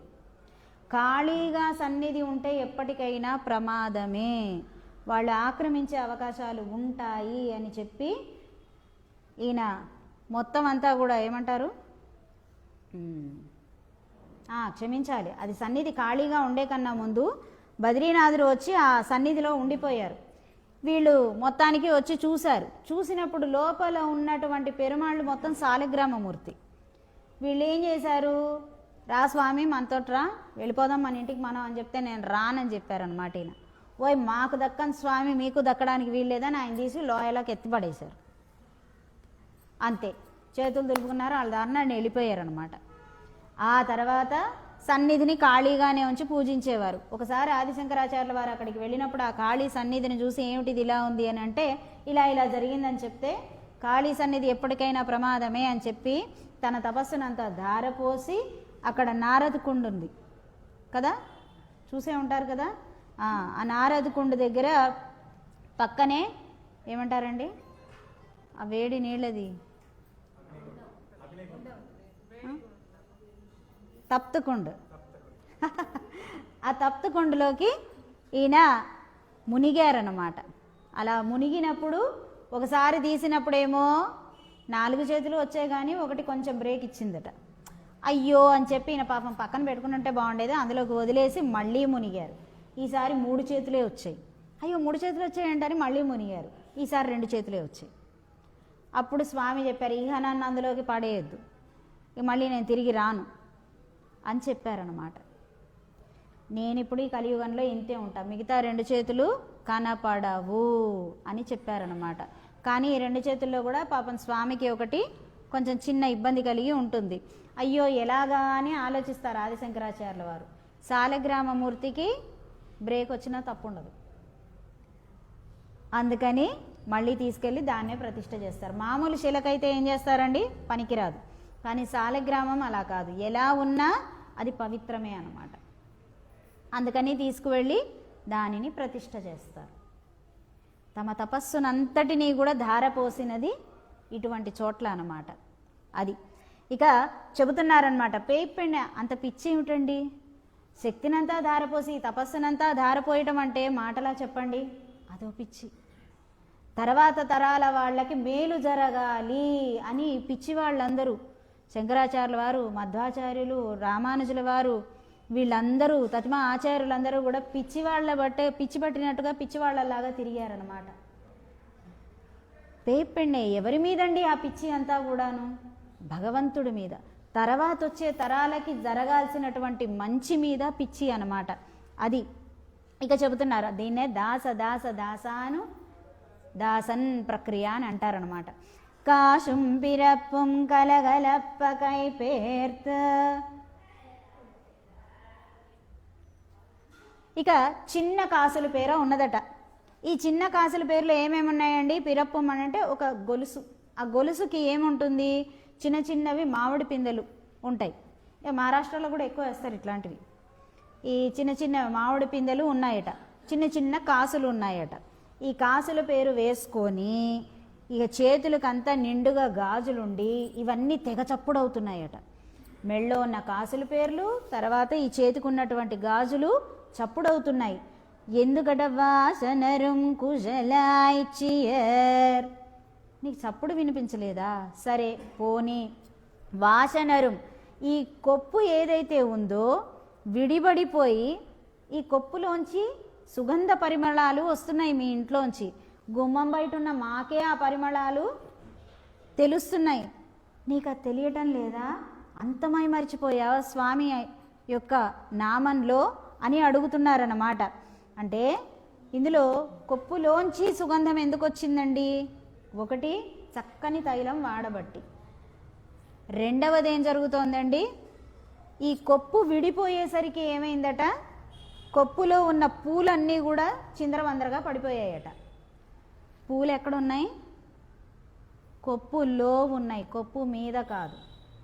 పూర్వం కొప్పులు చుట్టేటప్పుడు ఏం చేసేవాళ్ళండి, సుగంధమైనటువంటి అంటే ఈ సంపెంగ పూలు ఇటువంటివి ఏం చేసేవారు, కొప్పులో పెట్టి కొప్పును తిప్పేవారు.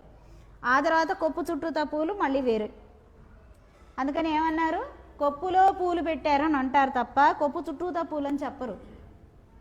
అంటే తలలో చెమట పట్టి వాసన రాకుండా, ఎంత సుగంధ తైలం రాసినా తలలో చెమట పడితే ఏమవుతుంది, కంపు కొడుతుంది. అదే పువ్వులు ఉన్నాయనుకోండి వాసన రాదనమాట. అందుకని కొప్పు చుట్టేటప్పుడు ఏం చేస్తారు, పూర్వం అందరూ కూడా పెద్ద పెద్ద జళ్ళున్న వాళ్ళందరూ చిన్న చిన్న, ఇప్పుడు అన్ని కొత్తిమీర కట్టలే కదా, పెద్ద పెద్ద కొత్తిమీర కట్ట కూడా చాలా పెద్దగా ఉంటుంది, ఇంత ఉంటుంది కదా. ఏం చేసేవారు, లోపల సంపెంగలు పెట్టేవారు, పెట్టి కొప్పును చుట్టేసేవారు. చుట్టూతా అలంకరణ, ఇక తర్వాత సంగతి తర్వాత అనమాట. ఇక తల ఎప్పుడూ కంపు కొట్టదు, వాసన రాదు.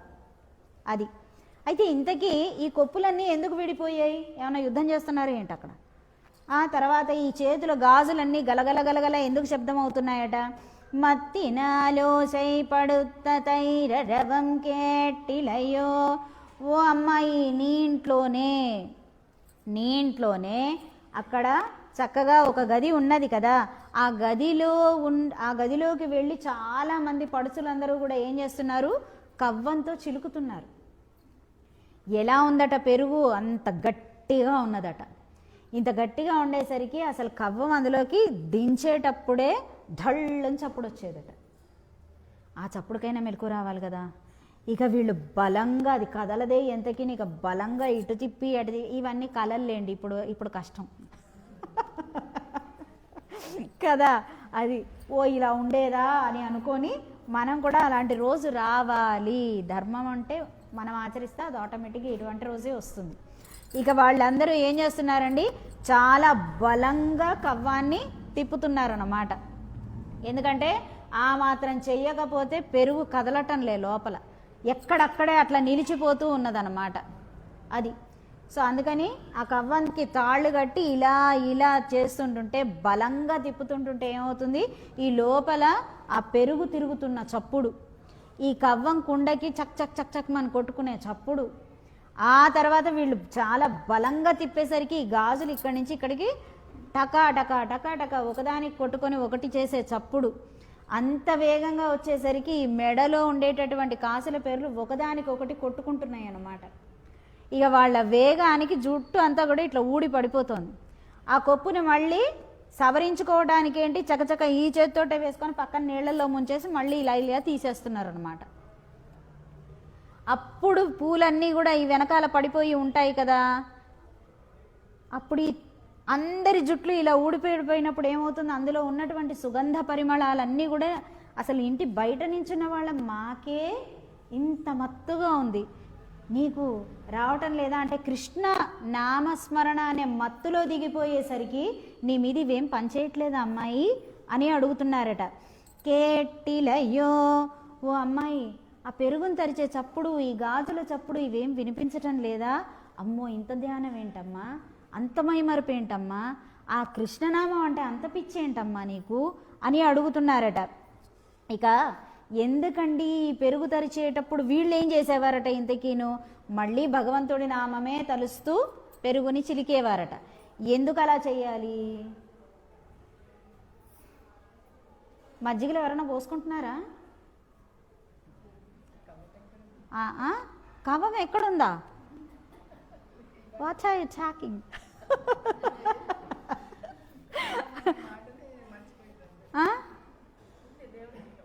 దేవుడు గుట్లో ఎందుకు, ఆయన చిరుక్కోవడానికి. మజ్జిగ శ్రేష్టము, అందుకే అంతంత బొజ్జలు, అంతంత రోగాలు, అంతంత ఇవి రావడానికి అదే మజ్జిగ ఉండాలి కంపల్సరీ. చీ చీ చీ చీ చీ అందుకే గ్రైండర్ స్లిమ్గా వస్తున్నాయి ఇవాళ రేపు. అదే మిక్సీలు ఇదివరకు ఇట్లా పొతకాలే ఉండే, ఇప్పుడు రాను అవి స్లిమ్ అవుతున్నాయి. ఎందుకంటే అందులో మజ్జిగేస్తే అదే చిలుకుతుంది కాబట్టి it has become more slim than us కదా.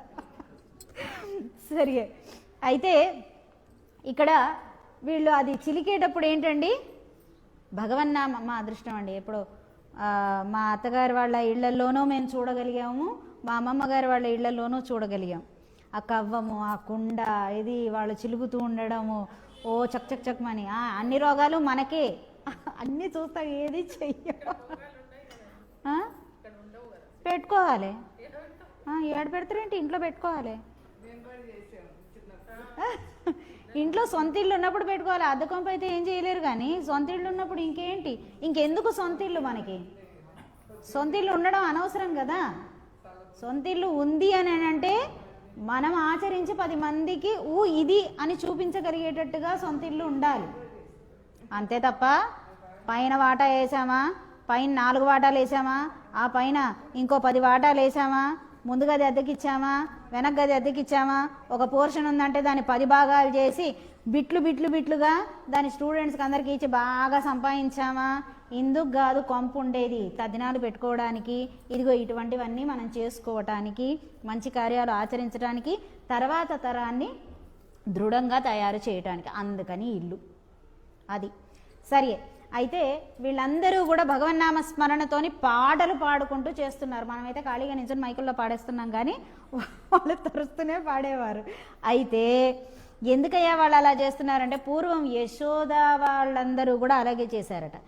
ఎందుకండి వాళ్ళందరూ అలా చేసేవారు అని అంటే, కంసుడు రేపల్లకి ఎప్పుడు కూడా, ఈ రోజు కాదండి, కృష్ణుడి కోసం అని రాక్షసులు రావటం కాదు, ఈ కంసుని దగ్గర ఉండేటటువంటి రాక్షసులందరికీ కూడా అతను పెట్టే ఆహారం సరిపోయేది కాదు. వాళ్ళకేం కావాలి, లేలేత మాంసం ఇంకా ఇంకా కావాలనిపించేది అనమాట. ఇక అందుకని కంసుడు ఏం చేసేవాడు, వీళ్ళకి కావాల్సిన పని, ఇతనికి కావాల్సిన పని వాళ్ళు చేస్తారు కాబట్టి మీ ఇష్టం వచ్చింది చేసుకోండి అని చెప్పేవాడు. అందుకని వాళ్ళందరూ ఏం చేసేవారట, ఇలా చిన్న చిన్న గ్రామాల మీద పడిపోయేవాళ్ళు. పడిపోయి ఏం చేసేవాళ్ళు, ఎక్కడైనా చిన్నపిల్లలు కనిపిస్తే వాళ్ళని తీసుకోవటం, మింగేయటం, విరుచుకోవటం, తినేయటం, ఇలా చేసేవాళ్ళు అనమాట. అందుకని వీళ్ళందరూ ఏం చేసేవాళ్ళట, పెరుగు తరుస్తూ భగవన్నామ సంకీర్తనని పెద్దగా చేసేవాళ్ళట. ఎప్పుడైతే భగవన్నామ స్మరణని చేస్తూ అందరూ కలిసి పాడుతున్నప్పుడు ఏమవుతుందండి, ఎక్కడో దూరంగా ఉండేటటువంటి రాక్షసుడు భయపడిపోయేవాడట. అమ్మో ఏంటి మొత్తం ఈ గ్రామంలో అందరూ లేచే ఉన్నారు, గబుక్కున వచ్చి మన్ని కానీ చంపేస్తారా ఏమిటి అని చెప్పి భయపడి వాళ్ళు వెనక్కే వెళ్ళిపోయేవారు అనమాట. అందుకని ఇప్పుడు వీళ్ళు కూడా ఏం చేస్తున్నారట, అందరూ అదే కంటిన్యూ అవుతుందన్నమాట. ఆ పాటలతోటే ఏదైనా సరే నెగిటివ్ ఎనర్జీ అనేది ఉంటే కనుక ఈ ఛాయల్లోకి రాదు అని చెప్పి వీళ్ళందరూ కూడా, ఈ అమ్మాయి ఇంటి వారందరూ కూడా గానం చేస్తూ ఉన్నారట. ఏమమ్మాయి నీకు అదేమీ వినిపించటం లేదా, అమ్మో అని చెప్పారట. నాయగ పెన్ పిళ్ళాయ్, ఇందాకేమన్నారండి, పెణ్ణి ఓ పిచ్చిదానా అని అన్నారు. ఇప్పుడు నాయక పెన్ పిళ్ళాయ్ అన్నారు. అంటే ఏంటండి, పెన్ పిళ్ళాయ్ అంటే స్త్రీలకందరికీ కూడా నాయక, నువ్వే నాయకురాలివి అని చెప్తున్నారు. నాయకుడు ఎప్పుడవుతాడండి, దృఢాసక్తి కలిగి ఉన్నటువంటి వానికే లీడర్ అయ్యే క్వాలిటీస్ ఉంటాయన్నమాట. Otherwise is not qualified. ఊకే కూర్చొని నువ్వు చెయ్యి, నువ్వు అది చెయ్యి, నువ్వు ఇది చెయ్యి అని కూర్చొని ఆర్డర్ వేసేవాడు లీడర్ అవ్వడు కదా. ఒక దాని యందు దృఢాసక్తి ఉండాలి, ఉంటేనే అతను 10 మందిని నడిపించగలుగుతాడు, 10 మందిని గైడ్ చేయగలుగుతాడు, 10 మందికి సలహా ఇవ్వగలుగుతాడు కదా.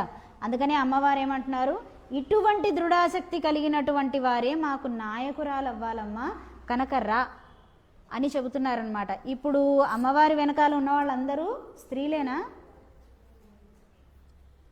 స్త్రీలు మాత్రమే ఉన్నారా అమ్మవారితోటి కోవెలకి రావడానికి?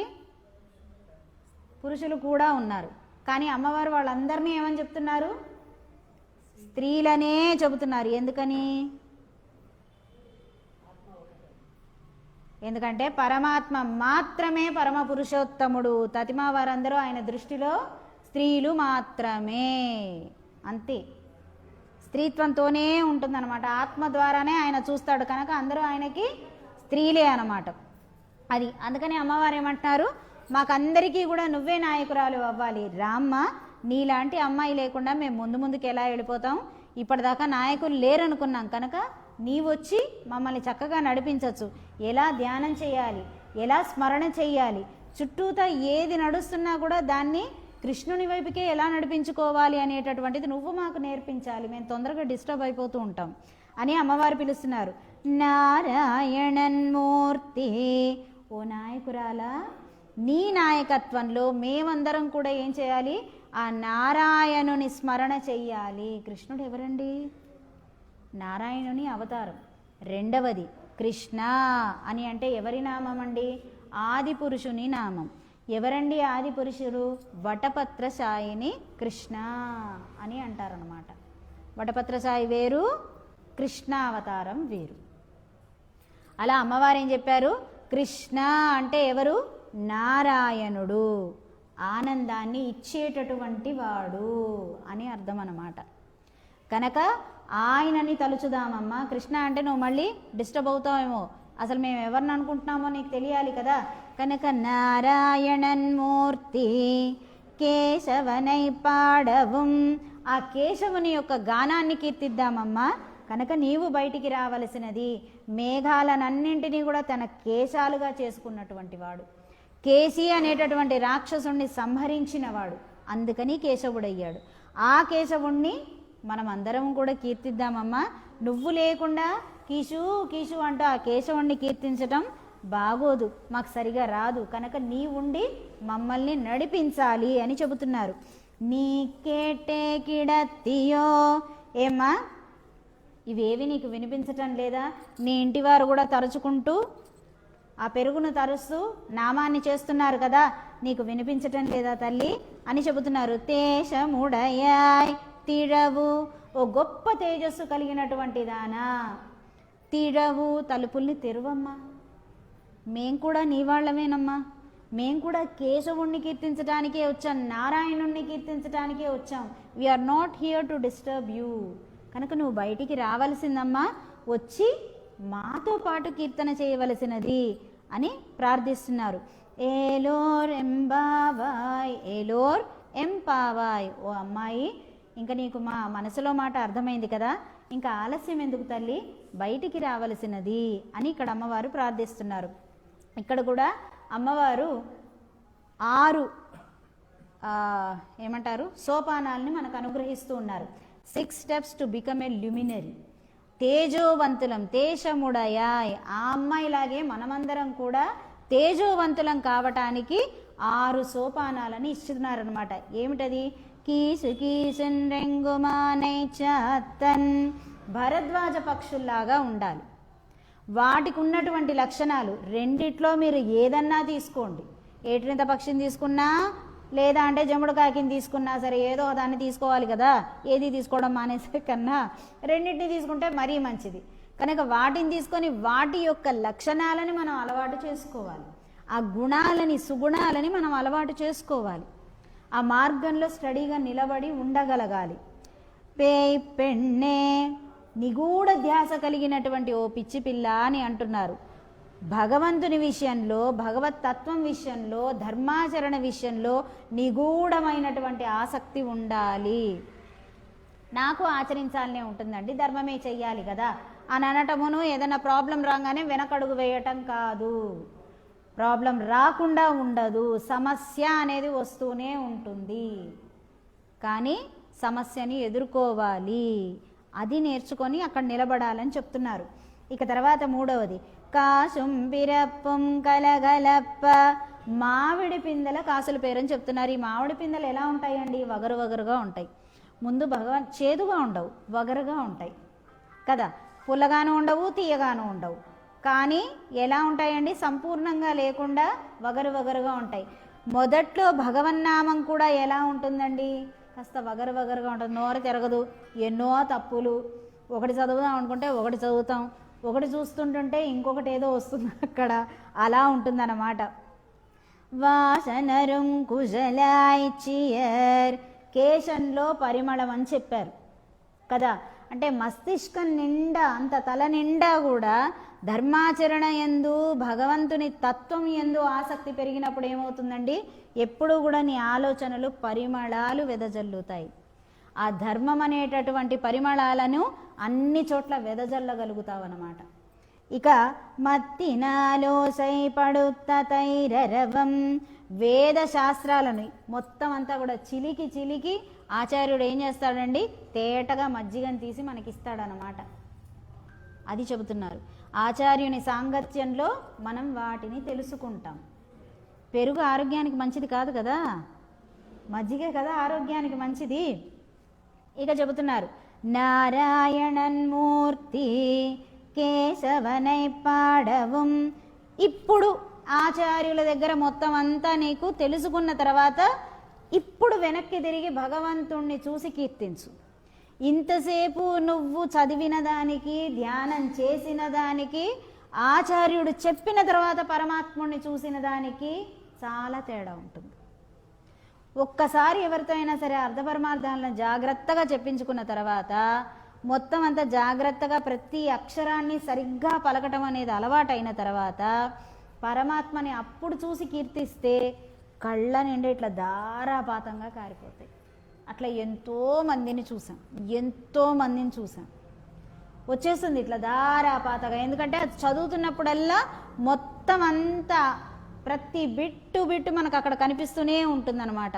మనం అమ్మవారితో పాటు అక్కడే ఉన్న భావన కనపడుతుంది. పెరుమాళ్ళ యొక్క సౌందర్యం మనకు అప్పుడు తెలుస్తుంది. అది అప్పుడు తన్మయత్వంతో ఏమవుతుందండి, ఆత్మ అనేటటువంటిది ఇలా కదిలిపోతుందన్నమాట. అప్పుడు కదా కళ్ళకి అసలు మొత్తం ఏం కనిపించకుండా ధారగా కారిపోతుందన్నమాట. అందుకనే పెద్దలు ఏమన్నారండి, అదే మధురకవి ఆళ్వార్లు అంటారు, తిరుదందాగిలుం దేవపిరానుడై కరియకోల తిరువురు కాణ్వణ్ణాన్. ఇప్పుడు ఆచార్యుల సాంగత్యం అయింది కదా, ఆచార్యులు నాకు అంతా చెప్పారు కదా, అర్ధపరమార్థం చెప్పారు, వివరాలు చెప్పారు కనుక ఇప్పుడు దేవుడి వైపుకు చూసి నేను కీర్తిస్తాను. ఇప్పుడు స్వామి అందంగా కనిపిస్తాడు. అంతకుముందు స్వామి అందంగా కనపడడు. ఆయన కళ్ళల్లో వాత్సల్యం మనం పొందలేము, అర్థం కాదు. స్వామి అందంగా కనిపిస్తాడు అంతే. ఆయనలో ఉన్న వాత్సల్యం కనిపించదు, మన పట్ల ప్రేమ కనిపించదు, ఏది కనిపించదండి. ఎప్పుడైతే తెలుసుకుంటామో విషయాన్ని అప్పుడు తెలుస్తాడనమాట ఆయన సంపూర్ణంగా మనకి. అది ఇక ఈ పాశురంలో అమ్మవారు కులశేఖర ఆళ్వార్ని ఈ అమ్మాయిలో తలుచుకుంటూ మేల్కొల్పుతున్నారు. ఎలాగండి, ఎలా చెప్పొచ్చు అని అంటే పేయ్ పెన్నే ఆ పదం ద్వారా చెప్పొచ్చునట. కులశేఖర ఆళ్వార్లు చాలా తమ పాశురాలలో చాలా చోట్ల ఏమని చెప్పుకున్నారండి, నేనే పేయ్ పెన్నేనని చెప్పుకున్నారు. నా అంత పిచ్చిది మరొకరిది లేదని చెప్పుకున్నారు అనమాట. అలాగే నాయగ పెన్ పిళ్ళాయ్ ఆ పదం ద్వారా కూడా ఇక్కడ కులశేఖర ఆళ్వార్ని కీర్తిస్తున్నారు అని చెప్పొచ్చు. ఎలాగట, ఆళ్వార్ రత్నహారం ఏదైతే ఉందో కేవలం ఆళ్వార్లది మాత్రమే. ఆళ్వార్లనందరిది కూడా ఒక రత్నమాల వేస్తే కనుక అందులో కులశేఖర ఆళ్వార్లు ఎగ్జాక్ట్ మణిపూసల మధ్యకు వస్తారనమాట. నాయగ పెన్ పిళ్ళాయ్, నాయకుడు ఎప్పుడు ఎక్కడుంటాడండి, మధ్యలో ఉంటాడు కదా, అది అనమాట. అందులోనూ ఈయన కౌస్తుభ అంశతోని జన్మించినటువంటి వారు. ఇక పిళ్ళాయ్ ఈయన అన్ని వేళలా కూడా ఏమని చెప్పేవారండి, సయేవ వాసుదేవోసౌ సాక్షాత్ పురుష ఉచ్యతే స్త్రీ ప్రాయమితర సర్వం. వాసుదేవుడే పరమ పురుషుడు, తతిమా వారందరూ కూడా స్త్రీ ప్రాయులే అని చెప్పినటువంటి ఆయన అన్నమాట. ఇక నీ కెట్టే కిడత్తియో అని చెప్పారు కదా. ఎలా అయితే కనుక ఆయన శ్రీరామచంద్రమూర్తి యొక్క కీర్తన విన్నా, రామాయణాన్ని విన్నా మైమర్చిపోయేవారు. సీతమ్మ వారికి కష్టం వచ్చింది అని తెలవగానే సముద్రంలోకి సైతం వెళ్ళిపోయారు, మధ్యలోకి వెళ్ళిపోయారు సముద్రంలోకి. పెరుమాళ్ళు ప్రత్యక్షమైతే తప్పిస్తే ఆయన కంగారు వచ్చింది, అయ్యో వీడు సముద్రం మధ్యలోకి వెళ్ళి పడిపోతాడు కదా అని. పెరుమాళ్ళు అందరూ చెప్తున్నారు వెనక నుంచి, అయ్యో సీతమ్మ వారిని వెనక్కి తెచ్చేశారు స్వామి, వెనక్కి వచ్చేయండి అంటే ఈయన రావట్లేదు. నా సీతమ్మని రావణాసురుడు ఎత్తుపోయాడు, నేను రక్షించాల్సిందే, అమ్మో మా అమ్మ ఎంత కష్టపడుతోంది అని చెప్పి రామాయణం విని పరిగెత్తేసిన ఆయన అనమాట ఈయన. ఎంత పిచ్చివాడండి కదా అది. అప్పుడు స్వయంగా సీతారామచంద్రులు ప్రత్యక్షమయ్యి చెప్పాల్సి వచ్చిందనమాట, నాయన సీత నా పక్కనే ఉంది, నేను యుద్ధం చేశాను, రావణాసురుడిని ఓడించాను, తెచ్చేశాను కనుక ఇగో మీ అమ్మ ఇక్కడే ఉన్నది కనుక హాయిగా ఇంటికి వెళ్ళు నాయన అని చెప్పారట. అది అన్నమాట. అందుకనే ఏమన్నారండి, ఆయనకి ఎలా అయితే వినిపించదో రామనామం ఉంటే ఇంకేం వినిపించేది కాదు ఆయనకి, అలాగే ఇక్కడ గోపికకి కూడా కృష్ణనామం కీషు కీషు అని ఉంటే చాలు, ఇంకేమీ ఆమెకి వినిపించటం లేదనమాట.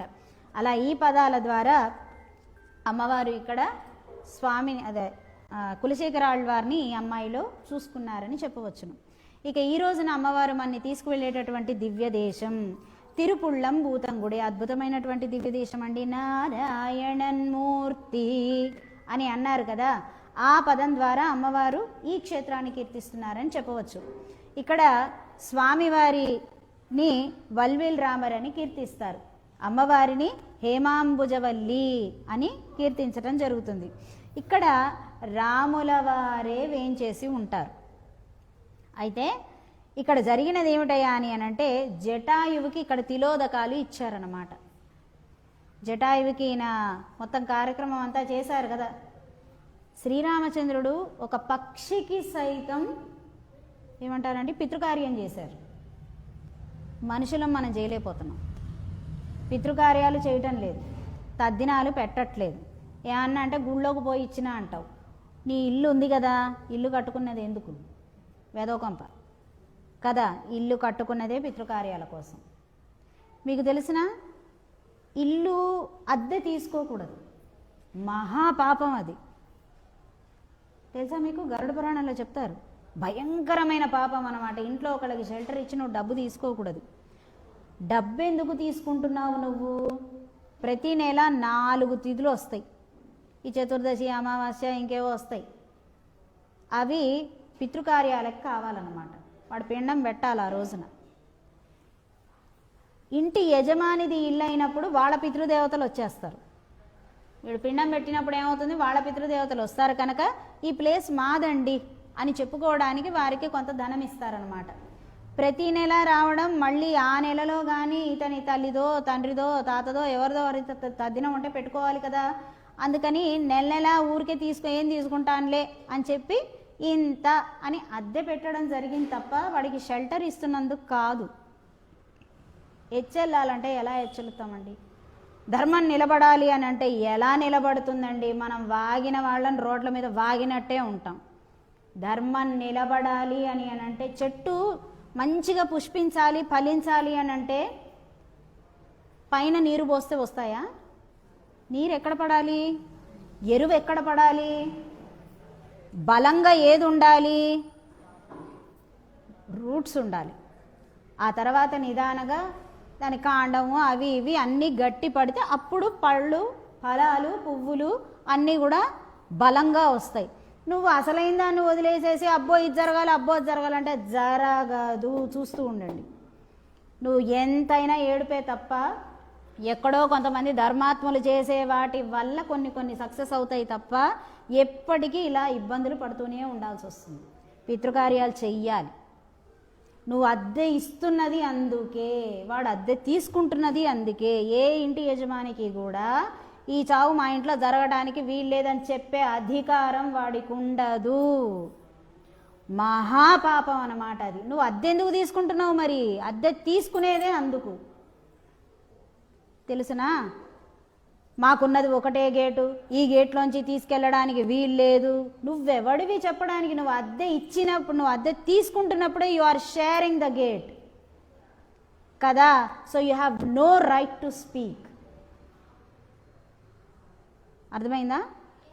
అది నువ్వు వాడు అద్దె ఇస్తున్నాడు అంటేనే ఆ సదరు ప్లేస్. ఇప్పుడు హోటల్ రూమ్ ఉందండి, మీరు బుక్ చేసుకుంటున్నారు. ఆ హోటల్ మేనేజరు లేకపోతే హోటల్ యజమాను వచ్చేసి ఇది మా హోటలు కాబట్టి మీరు ఈ గేట్లోంచి వెళ్ళడానికి వీల్లేదు అని అంటే ఏం చేస్తావు? వాడు దూకిపోతావా ఏంటి నువ్వు? కదా. అందుకని అద్దె ఇచ్చేదే అందుకు, అద్దె తీసుకునేది కూడా అందుకే అన్నమాట. కొన్ని ఊళ్ళల్లో ఈ రోజుకి కూడా అద్దెలు తీసుకోరు. నాయన ఏదన్నా వచ్చిందంటే ఆ గూట్లో అక్కడ పెట్టేయండి అని అంటే వీళ్ళు ఎంతండి, ఓ 100 రూపాయలు పెట్టండి చాలు, 101 రూపాయలు పెట్టండి, అక్కడ పెట్టండి అని చెప్పేస్తారనమాట. ఇల్లు ఫ్రీగానే ఉండే అవకాశాన్ని ఇచ్చేవాళ్ళు చాలామంది ఉన్నారు ఈ రోజుకి కూడా. ఊళ్ళల్లో ఉండేవాడికి ఉండేటువంటి జ్ఞానం పెద్ద సిటీల్లో ఉండేటటువంటి వాళ్ళకి ఈషన్ మాత్రం కూడా ఉండటం లేదనమాట. అది కమర్షియల్ కాదు, జ్ఞానం లేకపోవటం. సరేనండి. అయితే ఇక్కడ శ్రీరామచంద్రమూర్తి జటాయువుకి ఇక్కడ తిలోదకాలు వదిలినటువంటి చోటు అన్నమాట. అంత పవిత్ర స్థలం ఇది. అయితే ఇక్కడ ఈయన తిలోదకాలు వదిలేటప్పుడు అంటే ఇక్కడ కార్యక్రమం అంతా చేస్తూ ఉన్నటువంటి సమయంలో అక్కడ భూదేవి వచ్చి నిలబడింది అనమాట, ఇలా చేయి చాచి. అయితే చాలామంది ఈ విషయాన్ని తప్పుగా ఏమనుకుంటారంటే భార్య లేకుండా పితృకార్యం చేయకూడదు కనుక అది ఎక్కడ చెప్పలేదండి.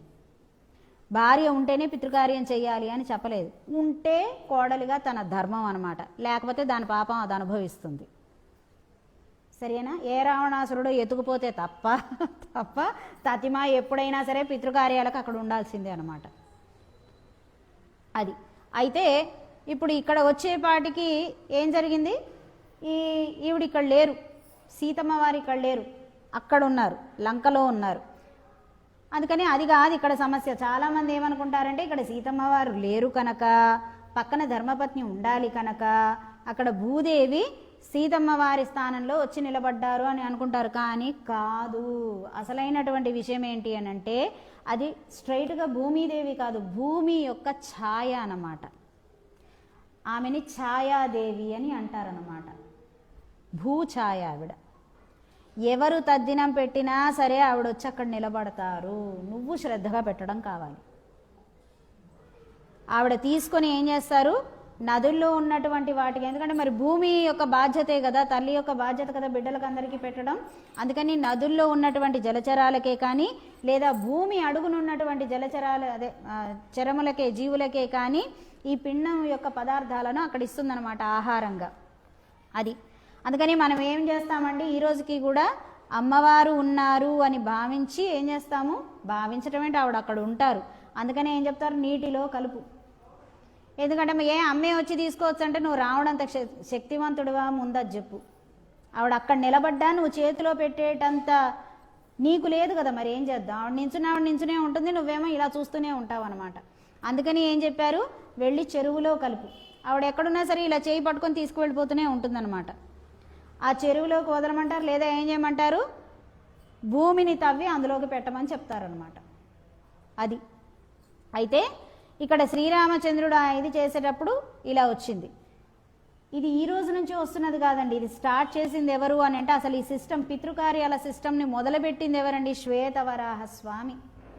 అందుకే ఆయనని జ్ఞానపిరాన్ అంటుంటారు. శ్వేతవరాహ స్వామి పితృదేవతలు ఒకసారి పడిపోతారు, ఏదో తప్పు చేసి దోషం చేసి పడిపోతే, అప్పుడు ఆయన వీళ్ళందరినీ ఉద్ధరించటం కోసం అని చెప్పి పితృకార్యాన్ని నిర్వహించారు. ఆయన ఎలా నిర్వర్తించారో ఈ రోజుకి మనం అదే ప్రాసెస్ని ఫాలో అవుతాం.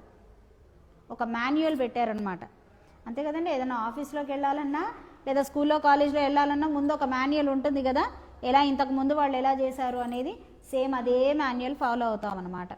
ఆ సమయంలో ఆయన ఏం చేశారు, భూమి యొక్క ఛాయను పిలిచారనమాట. ఎందుకంటే వీటన్నిటినీ, ఈ పిండాలను తీసుకువెళ్ళాలి అని చెప్తే భూమి తన నుంచి ఒక ఛాయాదేవిని బయటికి పంపిస్తుంది. ఆవిడ వచ్చి ఈ పిండాలను తీసుకుని వెళ్ళి జలచరాలకి తినిపిస్తే ఈ పడిపోయినటువంటి పితృదేవతలకి మళ్ళీ ఉత్తమ గతులు వస్తాయి. అది సంగతి. అందుకని ఇక్కడికి కూడా ఆ భూమి యొక్క ఛాయాదేవి వచ్చి పక్కన నిలబడి దానిని స్వీకరిస్తుందన్నమాట. తెలియని వారందరూ కూడా సీతమ్మ వారు లేరు కాబట్టి భూదేవి అక్కడ సీతమ్మ వారిగా నించుంది అని తెలివి తక్కువగా చెప్తారు, కానీ అది నిజం కాదు అనమాట. అది అయితే ఇక్కడ స్వామివారు పరమపదనాథునిగానే కనిపిస్తారనమాట. శ్రీరామచంద్రుడు మనకి శయనకోలంలోనే కనిపిస్తారు. ఆ తర్వాత ఇక్కడ రామలక్ష్మణులు తిరుమంగయాళ్వారికి దర్శనం ఇవ్వటం జరిగింది. ఈ తిరుమంగయాళ్వారు ఒకసారి ఈ ఊరు నుంచి పెడుతున్నారట, తిరుపుళ్ళం భూతం గుడి నుంచి. రాములవారు అప్పుడు వచ్చారు, జటాయు కనిపించారు. ఆ తర్వాత ఇక్కడ ఒక కోవెల ఏర్పడిపోయింది. మళ్ళీ కలియుగం రాగానే కోవెల అంతా కూడా పాడుపడిపోతూ ఉండడం, కిందికి వెళ్ళిపోవడం జరుగుతాయి కదా. ఓసారి తిరుమంగయాళ్వార్లు అక్కడి నుంచి వెడుతున్నారట. వెడుతూ ఒక చెట్టు కింద విశ్రాంతి తీసుకోవాలనుకున్నారు. అనుకొని ఇలా విశ్రాంతి తీసుకుందాము అనుకునే లోపు ఏం జరిగింది, ఒకసారి చోటు సరిపోవట్లేదు అనిపించి ఈ చెట్లు ఇలా ఉంటాయి కదా, ఏమంటారండి వాటిని, చెట్టు చుట్టూతా కడుతూ ఉంటారు కదా, కూర్చొని రచ్చబండల్లాగా చేస్తూ ఉంటారు కదా, అలా ఉండింది ఆ చెట్టు. సరే ఈయన అటువైపు తిరిగి పడుకున్నారు. పడుకుంటే ఎవరో కాళ్ళు పెట్టి తోస్తున్నట్టు అనిపించింది ఈయనకి. ఇదేంటబ్బా, నీ ఇందా చూస్తే అంత ఖాళీ ఉంది కదా అని చెప్పి ఇలా చూశారట. ఇద్దరు రాకుమారులు పాపం అక్కడ పడుకుని ఉన్నారట. ఇదేంటి ఇందా చూస్తే కనిపించలేదు, సర్లే పాపం వాళ్ళు అలసిపోయి ఉంటారు, మనం అంటే ఎట్లా అన్నా సరే మనం జీవితాన్ని నడిపించిన వాళ్ళం, వీళ్ళు చూస్తే లేలేత మొహాలు ఉన్నాయి వీళ్ళవి, పోన్లే వాళ్ళనే చక్కగా విశ్రాంతి తీసుకొని వాళ్ళు మరీ ఇలా పడుకున్నారు కదా అని ఈయన లేచి వచ్చేస్తున్నారు. ఈయన ఇక్కడ చెట్టు ఉంది, ఆయన ఇలా ముందుకు పెడుతుంటే ఒక 10 అడుగులు వేగానే ఆయన కళ్ళు తిరగడం మొదలుపెట్టాయి అన్నమాట. ఇదేంటి నాకు ఇలా కళ్ళు తిరుగుతున్నాయి ఏంటి అని చెప్పేసి మళ్ళీ చెట్టు కింద కూర్చుందా అని ఇట్లా వెనక్కి తిరిగి చూసేసరికి అక్కడ రామలక్ష్మణుల దర్శనం అయిందనమాట. ఒకసారి ఈయన ఉలిక్కి పడ్డారు. మళ్ళీ ఒకసారి కాస్త కళ్ళు నిలుకొని చూసరికి అక్కడ ఏం కనిపించలేదు ఈయనకి. ఇక్కడ రామలక్ష్మణులు కనిపించారు అంటే ఇక్కడ ఏదో ఉంది అని ఆయన మొత్తం చూడగా అక్కడ మళ్ళీ ఈ కోవెల కనిపించిందనమాట.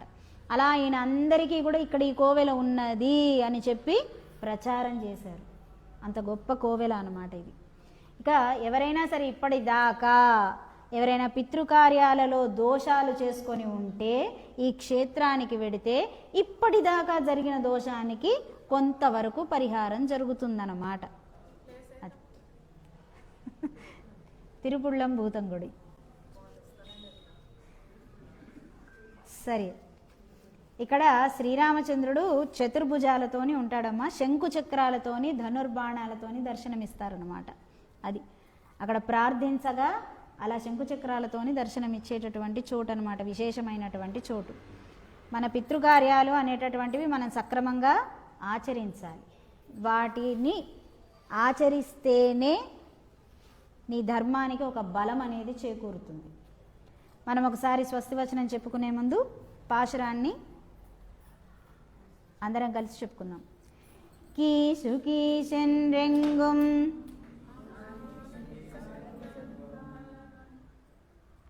తొందరపడి ఒక కోయిల ముందే కూసింది. కీసు కీసిన్ రెంగుం ஆனை சாத்தன் கலந்து பேசின பேச்சரவம் கேட்டிலையோ பேய்ப்பெண்ணே காசும் பிறப்பும் கலகலப்ப கைபேர்த்து வாசனரும் குசலாய்ச்சியர் மத்தினாலோசை படுத்த தைரரவம் கேட்டிலையோ நாயகப் பெண் பிள்ளாய் நாயகப் பெண் பிள்ளாய் పాకి పావొత్తుంది అక్కడ, నాయక పెణ్ పిళ్ళాయి కాదు, నాయక పెణ్ పిళ్ళాయ్. మీరు అయినా తప్పేసి అవుతున్నారు. నారాయణన్ మూర్తి కేశవనై பாடவும் நீ கேட்டே